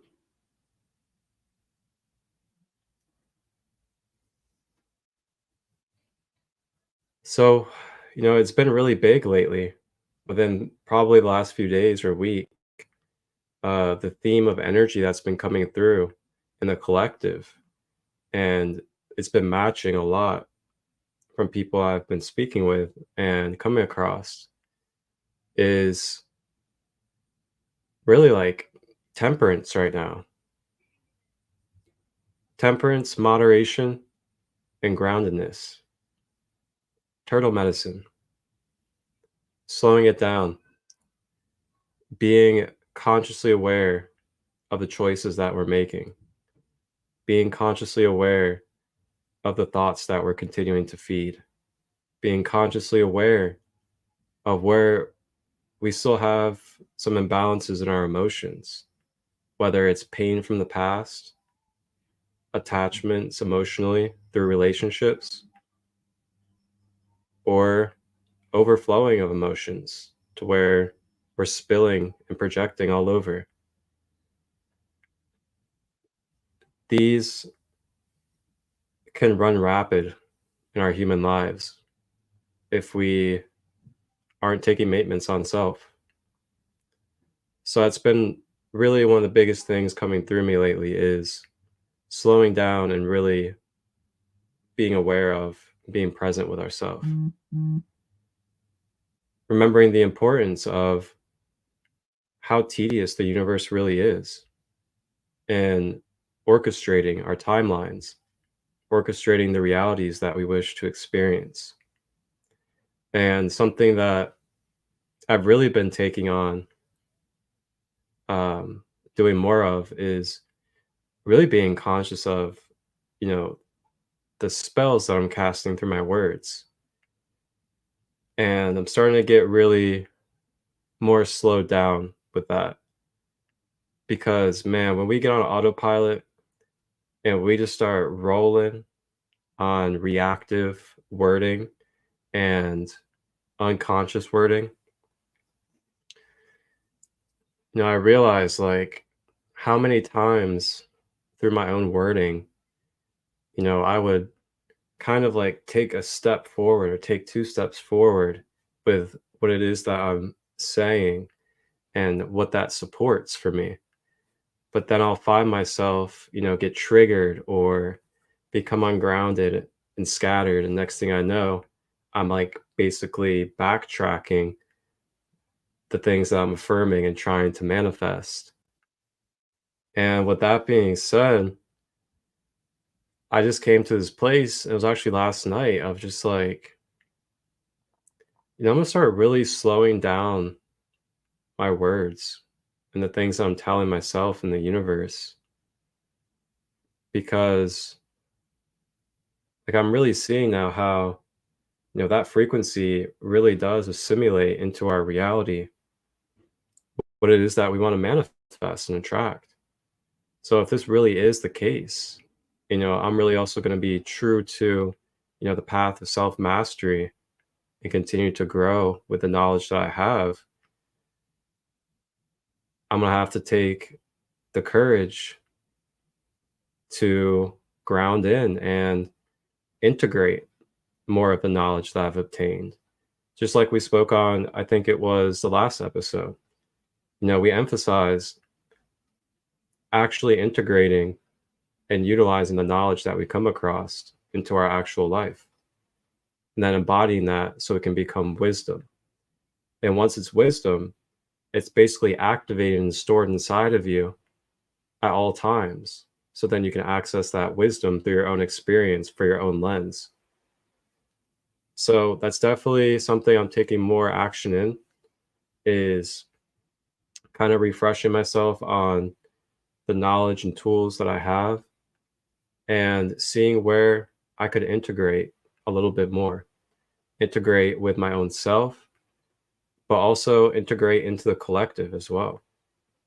And with that integrating into the collective, I'm now finding myself in more opportunities, such as sharing the knowledge, the practices, and facilitating rehabilitation centers here in Ohio, as well as being welcome to other spaces and events.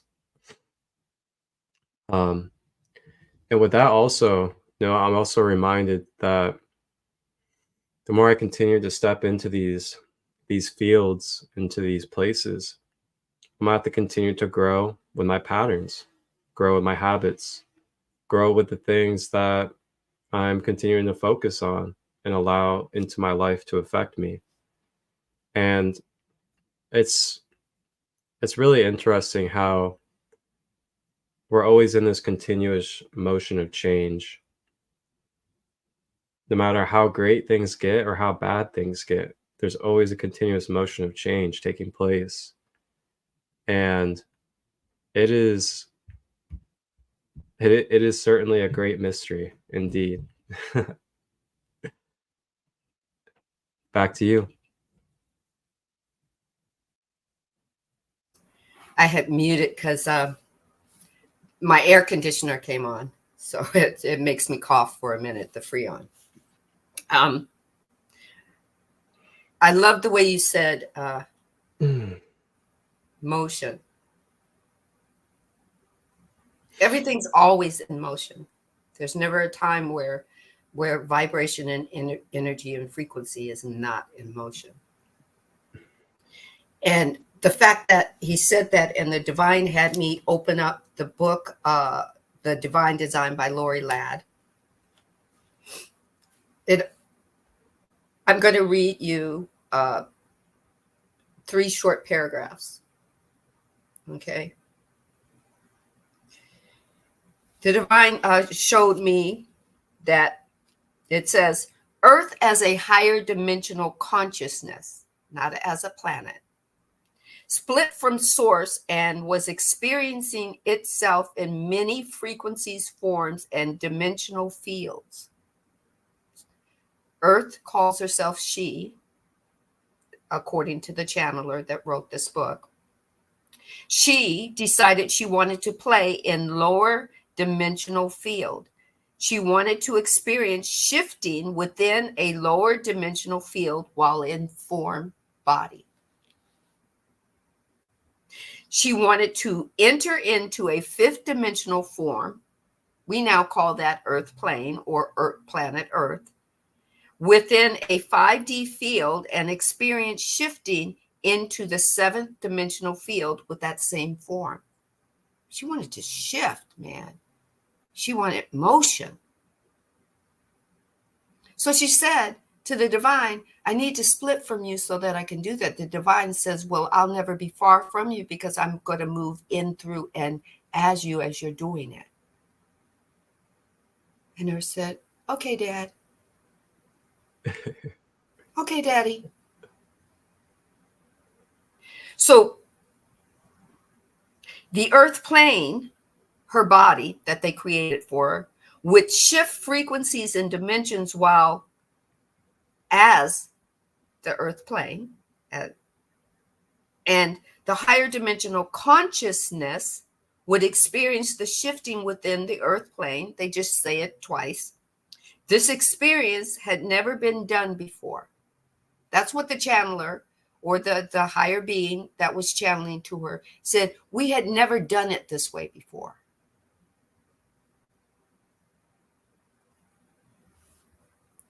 If a consciousness wants to move from one dimensional field to another, it will instantaneously shift frequencies into and become another dimensional field. Like that. It'll just have an intention. Its energy behind it will shift it and it will just move. But Earth consciousness said, I want to do that with the form body. And Dad said, if you want to see it that way. Father said, looked over at Mother consciousness and said, can we do it? And Mother consciousness said, let her play. And Daddy said, you know what? I'm going to let you play, but you know what? I'm not going to be too far from you. I'm going to always support you. But I'll go ahead and I'll let you do it. You can lower yourself down into fifth density. And at fifth density, understand, there was no amnesia. That didn't happen until third density. But she honored her playtime. And she said, Daddy, if I'm going to do this, I want to open it up so everybody from all our experiences, all our higher beings from everywhere can come do this with me. And Daddy looked at Mama Consciousness, and Mama Consciousness said, let her do it. And Daddy said, okay, let's put out the call. Take what resonates, leave what doesn't. This is an infinite possibility of how things shifted into this cause and effect that we're living. It's one infinite possibility. Why? Because the divine is wholeness and infinite, and gives you a possibility of how it went, maybe. That is, for me, an opposite of God created the earth, and in 7 days God rested, and there was Adam, there was Eve, and blah, blah, blah. There was the snake. For me, I had it embodied in question, and this answered it for me, that it gave me an infinite possibility that was a little bit different than that. But guess what? Know this, that just because you hear me say that this works for me does not mean I negate that something else is working for someone else, because that's their cause and effect. That's them resonating in the motion in between the cause and the effect. Right? So this is what the picture was painted. It says, what is the evolution of consciousness? Evolution is the process of energy moving, and I only say this because it's moving, because this is where Marcus was at. Motion. Motion of the ocean. Motion.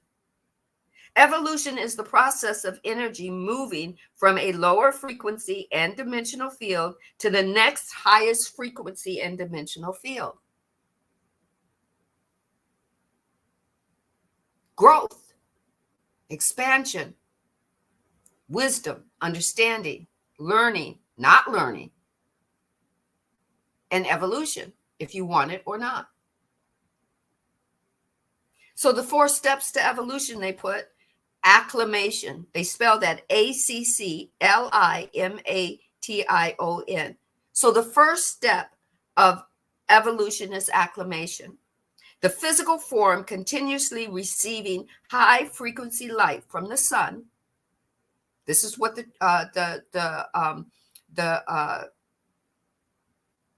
they were given to write, right?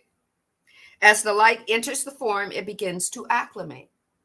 This is what you do every time you go out into the sun. The sun gives you information. It gives you consciousness. That's how you say, oh, I got downloads. But the sun is always giving me downloads. Right? And we begin to acclimate to it. Acclimation occurs when the physical form slows down the high frequency light to receive it into the body.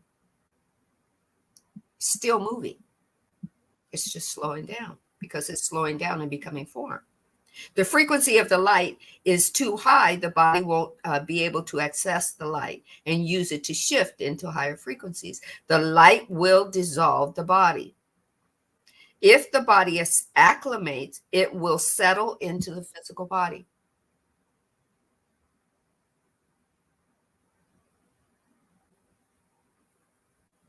The next is assimilation. Once the physical form acclimates to light, the body begins to assimilate it. Hold on a second. Something's going on with my computer. Assimilation occurs when the physical form integrates the higher frequency light into the lower frequency light within the body. Light is always moving. Here we go again. Motion.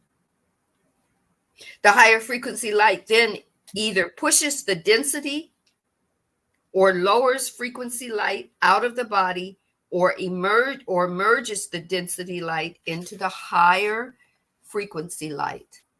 Either way, the physical form begins to increase in frequency as the lower density is moved out of form or is integrated into higher light. Then there's tapping, TAPPING. Tapping into the next dimensional frequency is an essential step in evolution.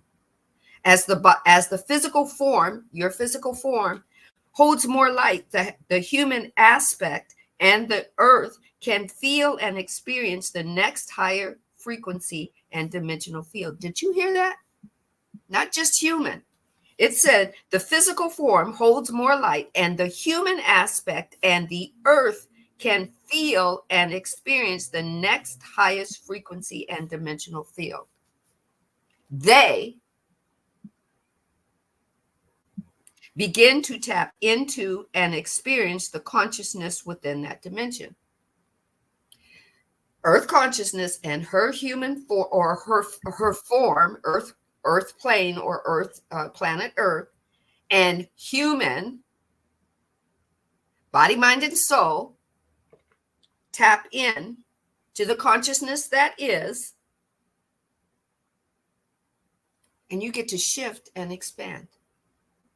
And the last thing is anchoring. In 5th density, in order to anchor into 7th density, you had to have 80% anchored into that energy. And then you could move.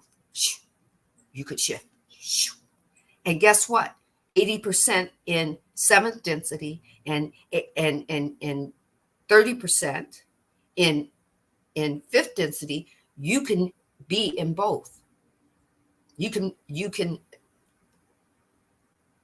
be in both densities. Ooh, what do we call that? Multidimensional beingness.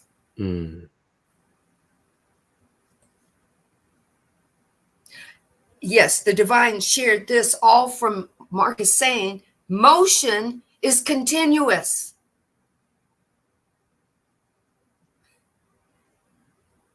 We call it shifting, growing, expanding, evolve, and then evolving. You can evolve down or you can evolve up. It's totally your choice. You can believe it or not.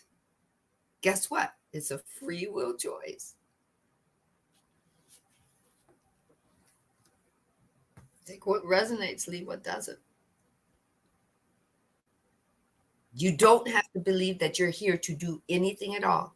You can believe that you're here to live this minuscule life that is fucking with you. And you can grow, you can be born, you can grow up, you can work, you can retire, and you can die. That's totally your choice. But in between that motion, you get to take a moment and go, is there more? Once you ask that embodying question, the motion shifts to you wanting an answer. Right? Take what resonates. I know it resonates for me.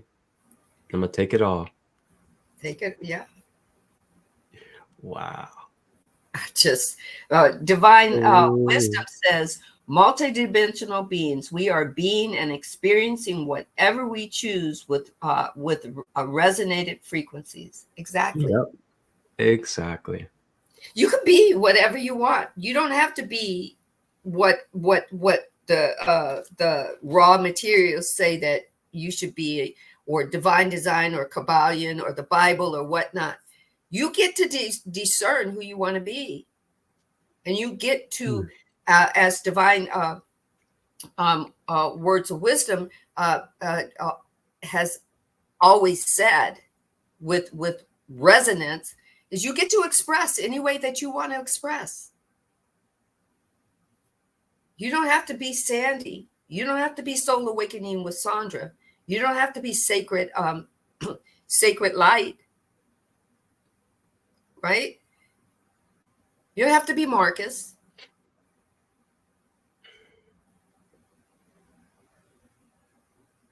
You be you. You vibrate you.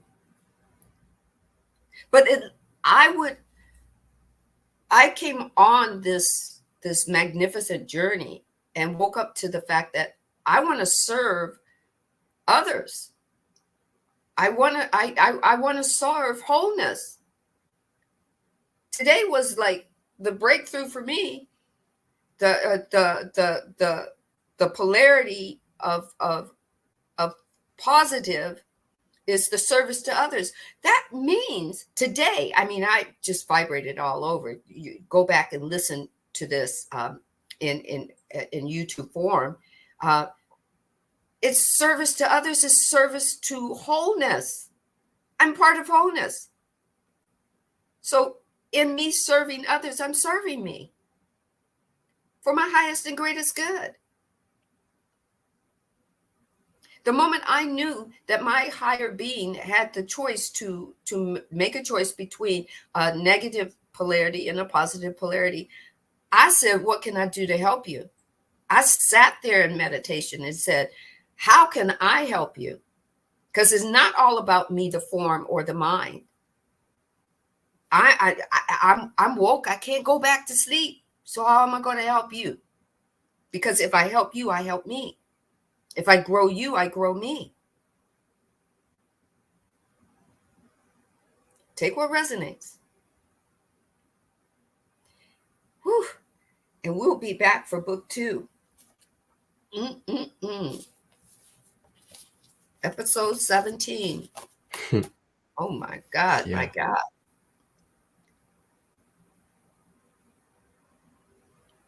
Oh, I love that. Servitude to our wholeness. I love that. Patrice. So with all this being said, everybody out there, just if you wish, think about like the simplicity of what we've spoken on. and then the components of that simplicity and how they relate with each other. You know, remembering that through my actions, through my reactions, it's going to have a cause into the universe, into reality that we're experiencing. And there's going to be effects that will come from that choice or that cause that we choose, no matter if we're conscious of it or unconscious of it. It's happening anyway. It's happening right now in this moment as we're choosing to sit in this live, and as I'm choosing to say this to you, and as you guys are choosing to sit here and comment. There's effects that are happening from all of this stuff that we're doing right now in this moment. And those effects, they could be residual, they could be instant, both, really. And you just think about it, like, after coming into this space today, due to the effects of it, we're going to be different people after this. We're going to have a different paradigm about life. We're going to have some sort of different slither of perception and awareness within our being in some type of fashion. Whether it's an awareness of, okay, hey, I don't even need this anymore. I'm already aware of what I need to be aware of. Or it could be, wow, I feel like I just obtained enlightenment about something that I've needed answers on. Effects doesn't have to be a negative thing. I'm sure some of us may associate the word effects with something negative, but everything is affected by a cause or by a choice. And that effect is nothing more than a resonance, a frequency of experience and energy taking place based off the chemistry of your frequency and vibration that you chose to choose to demonstrate energy and consciousness into this plane of existence. So again, as I've said before in a previous episode, is, you know, knowing where we are, knowing who you are, as in what this realm is, why there's duality in this realm, how we can play with the illusion of it. That's what I mean by knowing where you are. Knowing that you're not, when you're in this perception and consciousness of your physical avatar, you're not in the conscious awareness of the 12D, where you can just be doing all these 12D things in the 3D. Because when we do that, then we get burnt out. Then we become out of body too much, and who knows what can happen. Yeah. So just, you know, realizing that there are laws in place as well that make these things happen and make these things possible. Without universal laws, there would be no way that we would be able to even do anything. And when I say do anything, anything at all, there's no way for existence to even be, because there has to be some type of order to allow things to be able to be represented, to be fluid, to be able to be expressed and experienced. And these laws are everywhere for you guys. The books that we spoke about, you can literally just Google audiobooks. You can go on YouTube. There's so many universal laws that you can find for free to access and study and integrate into your life. Yeah. And through the studies and through the integration of these laws, then you become what they say is a self-master or an alchemist of your own reality. And then you learn how to be able to play with it all, play with the illusions, play with the different planes of existence, remembering that the higher laws of the universe are more powerful and have more weight in your reality and your experience than the lower density laws, which is another thing they talk about in the Hermetic teachings. When you see the bigger picture or the grander scale of what is taking place, you know, behind the veil and through the physical lens, but going into the metaphysical and beyond, then you're able to take that information, that matrix system, the codes, the energy behind it, and basically manipulate it, shift it, take it and be like, this is my story of how this energy is experienced with me. And this is what I'm going to do with it. I don't care about what a doctor has to say about me not being able to walk again. That's not my story that I'm choosing as my alchemist to articulate with the universe for me to experience. I'm choosing to recover. I'm choosing to be able to walk again. So it's things like that, you know, our choices of our free will, where we're really orchestrating our own lane in the universe. And this is why I said just a moment ago is, this is why I'm slowing down big time. And I felt the big message in the collective to slow down big time, especially with Chiron being in retrograde right now. Chiron is the planet of wounded healer.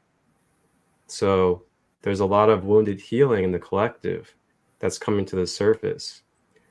And with Saturn being retrograde as well, Saturn is the planet of karma and time and action. So this is a major, major time of slowing down. And we can see it happening in this planet right now. And there's going to be events and activities that are going to trigger slowdowns in the collective. And just watch. It's not going to be a coincidence. Because if you remember in this show, there's no such thing as coincidence. Right. And start to map out and kind of prophetically be able to see things. Because we all have that gift and ability to be a prophet, to be able to tap into the Akasha. But we can kind of map out and see, if we pay attention to what's going on throughout the universe and throughout the world, no matter what field or demographic is happening, that there are signs, there's symbolism, there are things subliminally behind everything, no matter if it's political, no matter if it's at a festival, no matter if it's at your job, no matter if it's when you're at a hospital. That divine synchronicity is always there. And the more that you allow yourself, not force yourself to tap in, but allow yourself to surrender and harmonize with it, you'll be able to be more in a neutral space where you're more of that observer and conscious alchemist, realizing that you don't have to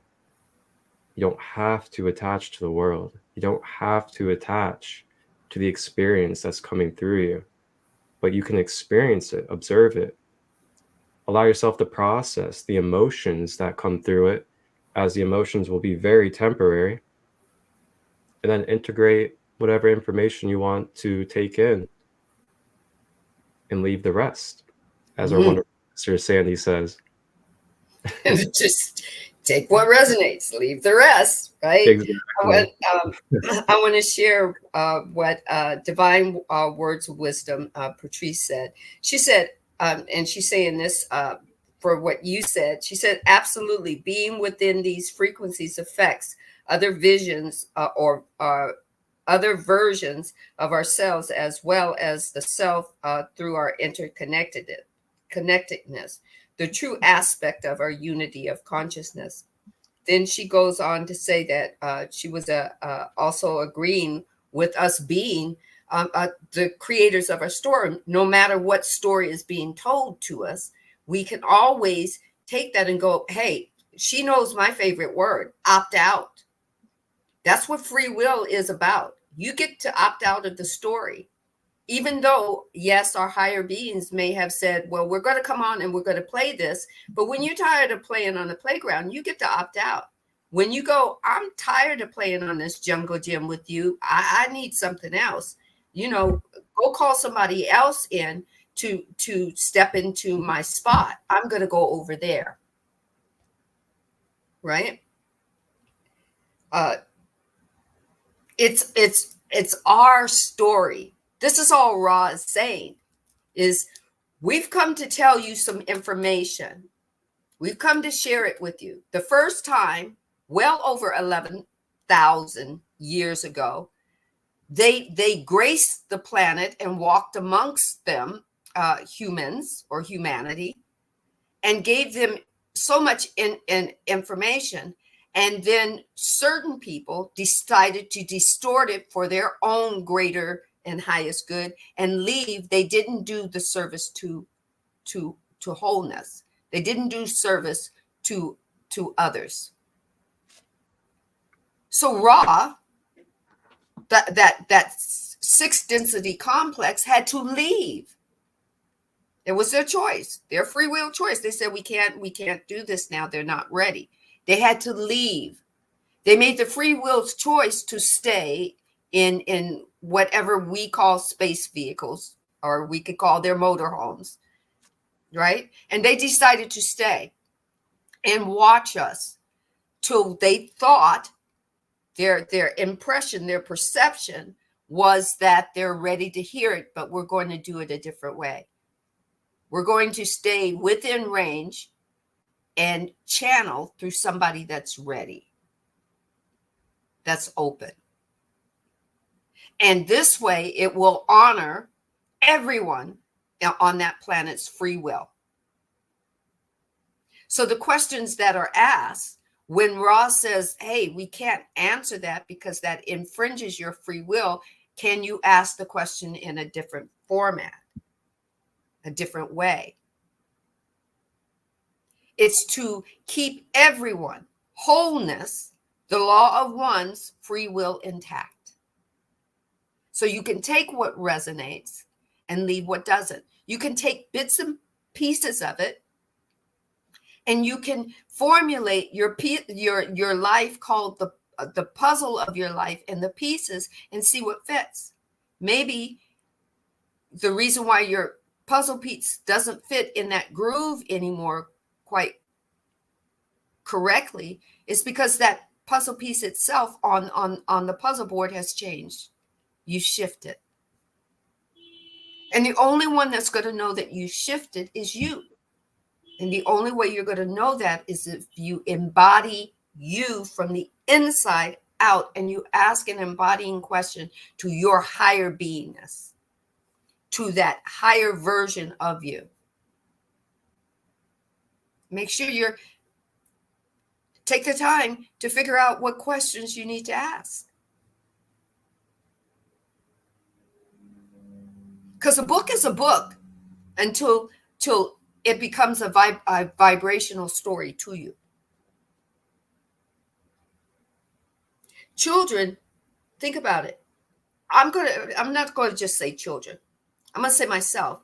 I couldn't wait till reading time. I couldn't wait till from first to third grade. I could not wait for the teacher to read.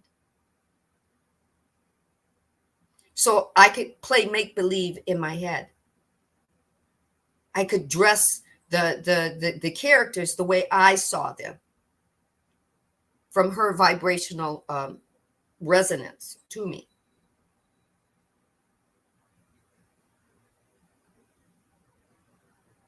Take what resonates to you and leave the rest. So with that said, what have we done? We've done almost 2 hours and 17 minutes, maybe. Yeah. Yeah. That's right. Because the divine has said, do it. And we just went with the flow. And people coming in and moving out, they get what they get. Ooh, so exciting. I love service. I love service to others. I was called to serve. Now it's service to the wholeness, and I'm included in that. Holy shit. That's all I can say. That's my adjective of the day. Holy shit. Really? All right. So before we go, let's throw some reminders out there for everybody on where they can tap into us in the meantime, since we won't be back until probably not this coming Sunday, but the next Sunday, which is going to be the 11th of August. So let's let everybody know like where they can tap into us in other lives and different spaces in the meantime. What you got going on, Sandee? Today is my star meditations with light language at 5:30 Pacific Standard Time. And on Friday is my of course, my Soul Conversations with Sandee, the podcast. That's at 11:30 a.m. Pacific Standard Time. And then I have Soul Talk with Sandee M. Is my newest back burner, push to the front burner gift that the divine has given me. It's a talk show that is going to be, it was originally supposed to be live streamed on IG and YouTube. And so far, we're just live streaming it on YouTube. So follow my YouTube. You know, it's going to be glorious. Mm-hmm. And if you want star meditations with Sandra one-on-ones, I do that on Thursdays. Hit me up in my DMs. I can give you the pricing. I either do 30 minutes or an hour.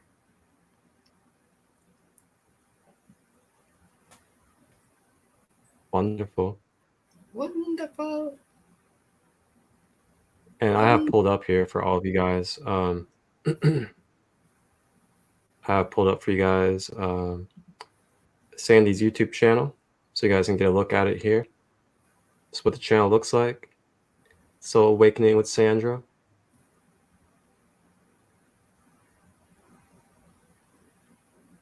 You can check out all the episodes of this series so far, along with the other content that she spoke on. So yeah, just, you know, if you guys could just go subscribe, give some likes, share her content, support each other, and raise our sister up as she continues to devote herself in her life and give her time and energy and effort to being a vessel and being a channel for you to help you be able to become aware of yourself and just live a more conscious and healthy life. You know, it's really what it's all about here, is just giving you guys tools and gems and knowledge that you can either take or leave at your own free will, with the intention of us wanting you guys to just be your most conscious and healthy self with your everyday life, not just for you, but for your family, your children, your communities, your job, everything that is a part of life. You know, there's no separation. And I just want to continue to remind us that there is no separation. Like, we can I don't really know how to say the word, but it's compartmentalize whatever it is in your brain. You know, try to be like, my job. Yeah. You'd be like, you know, my job is over here, my home is over here, community is over here, my podcasts are over here. But in essence, they're all connected. They all blend together. They all affect each other. So they're all oneness. Exactly. So me, myself, coming up this Saturday on the 3rd at 3:33 p.m. Eastern, I will be hosting an online heart chakra workshop, and it's going to be free donation based. So if any of you guys feel called to that, just let me know, reach out, and I'll send you the online link to join in that workshop. It's a free workshop, donation based. You get to learn in depth about the heart chakra. You get to learn about what blockages and overactivations look like. Then you get to journal and identify them in your own personal life with guidance and community. And then we'll also be going over practices and tools to balance and clear the heart chakra. And then I'll cap it off with a guided heart chakra meditation for you guys. Free donation based this Saturday at 3:33 p.m. Eastern. Just reach out if you want the link, or you can go directly to the link in my bio on Instagram or sacredlight33.as.me. And then last thing I got going on, I'm actually going to go ahead and pull up my promo for it. And it is coming up next week for the big gateway portal of 88 Lionsgate. I am going to be hosting a Sedona retreat for 3 days, alignment with the Lionsgate portal. To join the 8/8 Lionsgate retreat. Join Marcus Christolight of Sacred Light, Healing and Wellness for the 8/8 Lionsgate Sedona 3-day holistic retreat. This is not just any retreat, it's a journey into the depths of your soul, a chance to reconnect with your inner self and the universe. Imagine spending 3 transformative days surrounded by the serene beauty of Flagstaff's cedar forest, camping under the stars, and feeling the gentle whisper of the wind as it carries the wisdom of the ages. You'll be immersing yourself in a conscious community where every individual is on a path of self-discovery and collective growth. This retreat offers sacred, safe space circles where you can share your journey and listen to others, creating a tapestry of shared experiences. Engage in chakra and cord-cutting workshops that will help you release old energies for new, vibrant ones. Participate in ceremony, honor the land, allow you to release what no longer serves you and embrace your true potential. These ceremonies are designed to help you connect deeply with the earth and your own spirit. Feast on delicious plant-based lunches and dinners plus snacks, all prepared with love and intention. These meals are not just food for the body, but nourishment for the soul, helping you to feel vibrant and alive.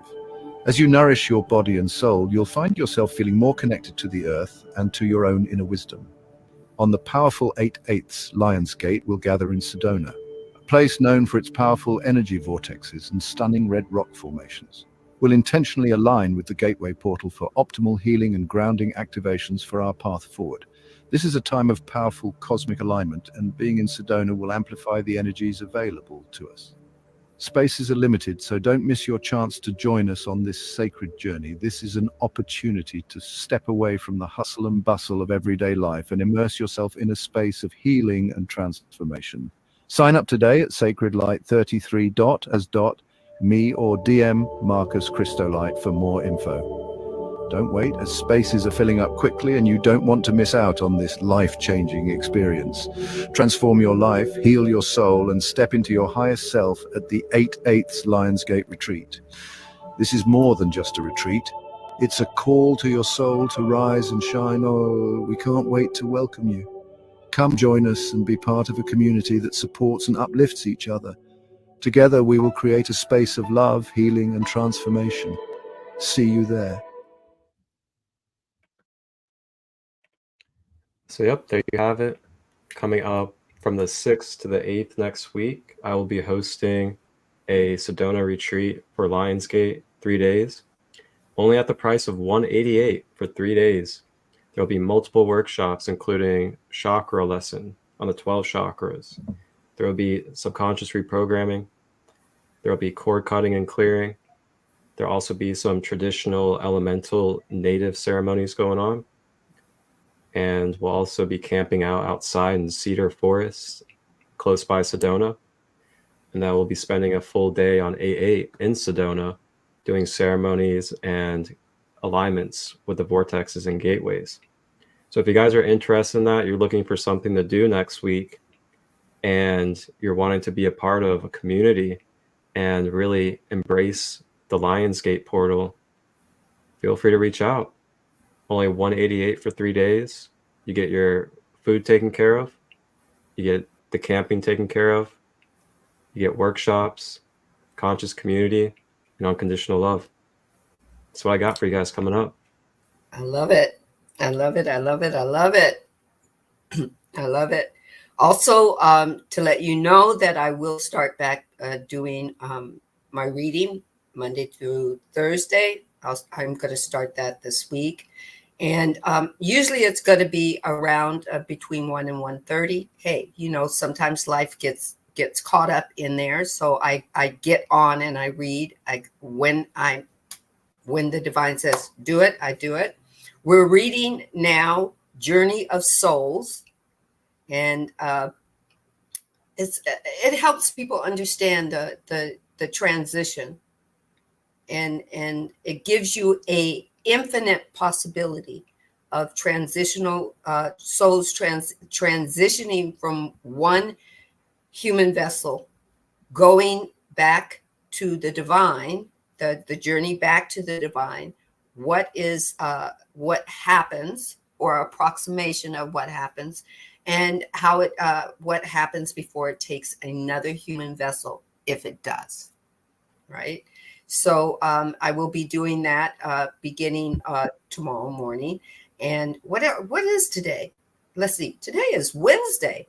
Oh yeah, today is Wednesday. Sometimes,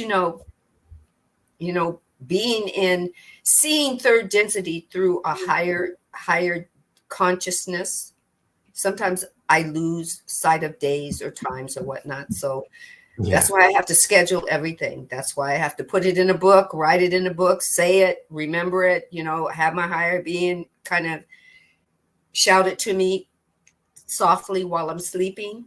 Yeah. Those kind of things. Also, if you do miss a Soul Conversation podcast, you can go to my Spotify and enjoy it there as I upload them. So, and everything, if you go to my bio and hit my my links, you'll find each link there for you in my bio. So yes, I'm on Spotify. Yay! You got me everywhere. You'll even have me on TikTok pretty soon once I get that, once I get that. Yeah. What do you call that? I hop that horse and learn how to ride it.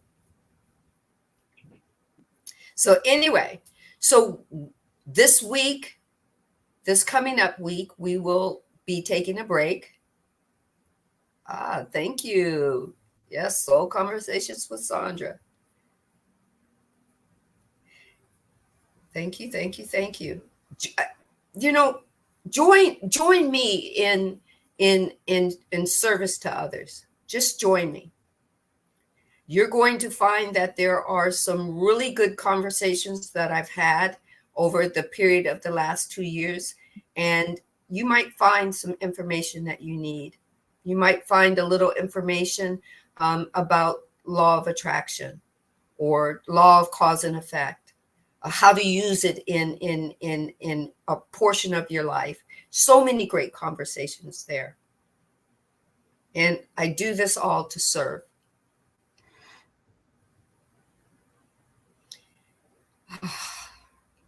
I don't want to leave you, but I got to.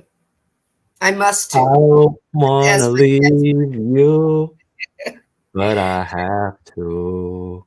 But I have to. That's what my grandkids say. Must I to leave you when I get ready to leave, after visiting them.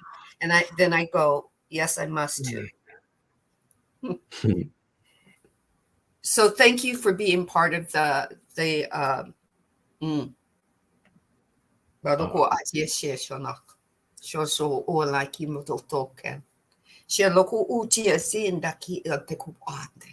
Shelaku ane megaya so si soluku ushena teki chachina alaki waka ate ute kino tu shena taki ole ne kino shenata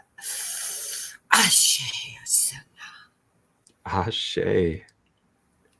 We'll be back on the 11th, everybody. On August 11th, we return with book 2. Actually, let me rephrase that. This is what I mean by words. We're not going to be back on the 11th. Moving forward, our next episode will be on the 11th. Ashe. Ooh. May this space now be closed. Whew. Thank you. Oh, here we go.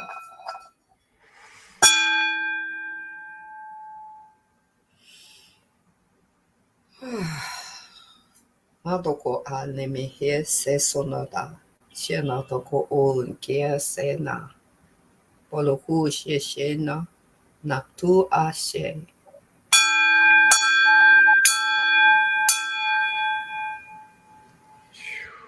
Thank you for your presence. Ah. Thank you, guys. Everything wants to vibrate. It jumped out my hand. Thank you to all of you again. This does it for book 1 of Ascending Beyond Limitations, the Raw Material Law of One study with a holistic approach. I am one host of 2, Marcus Christolight, and our other co-host, Sandee M, one of 2. Together we make wholeness. Thank you, Ashe. thank you, and thank you. Ashe. Have a blessed and beautiful day, everybody. See you in the other spaces. Other realms.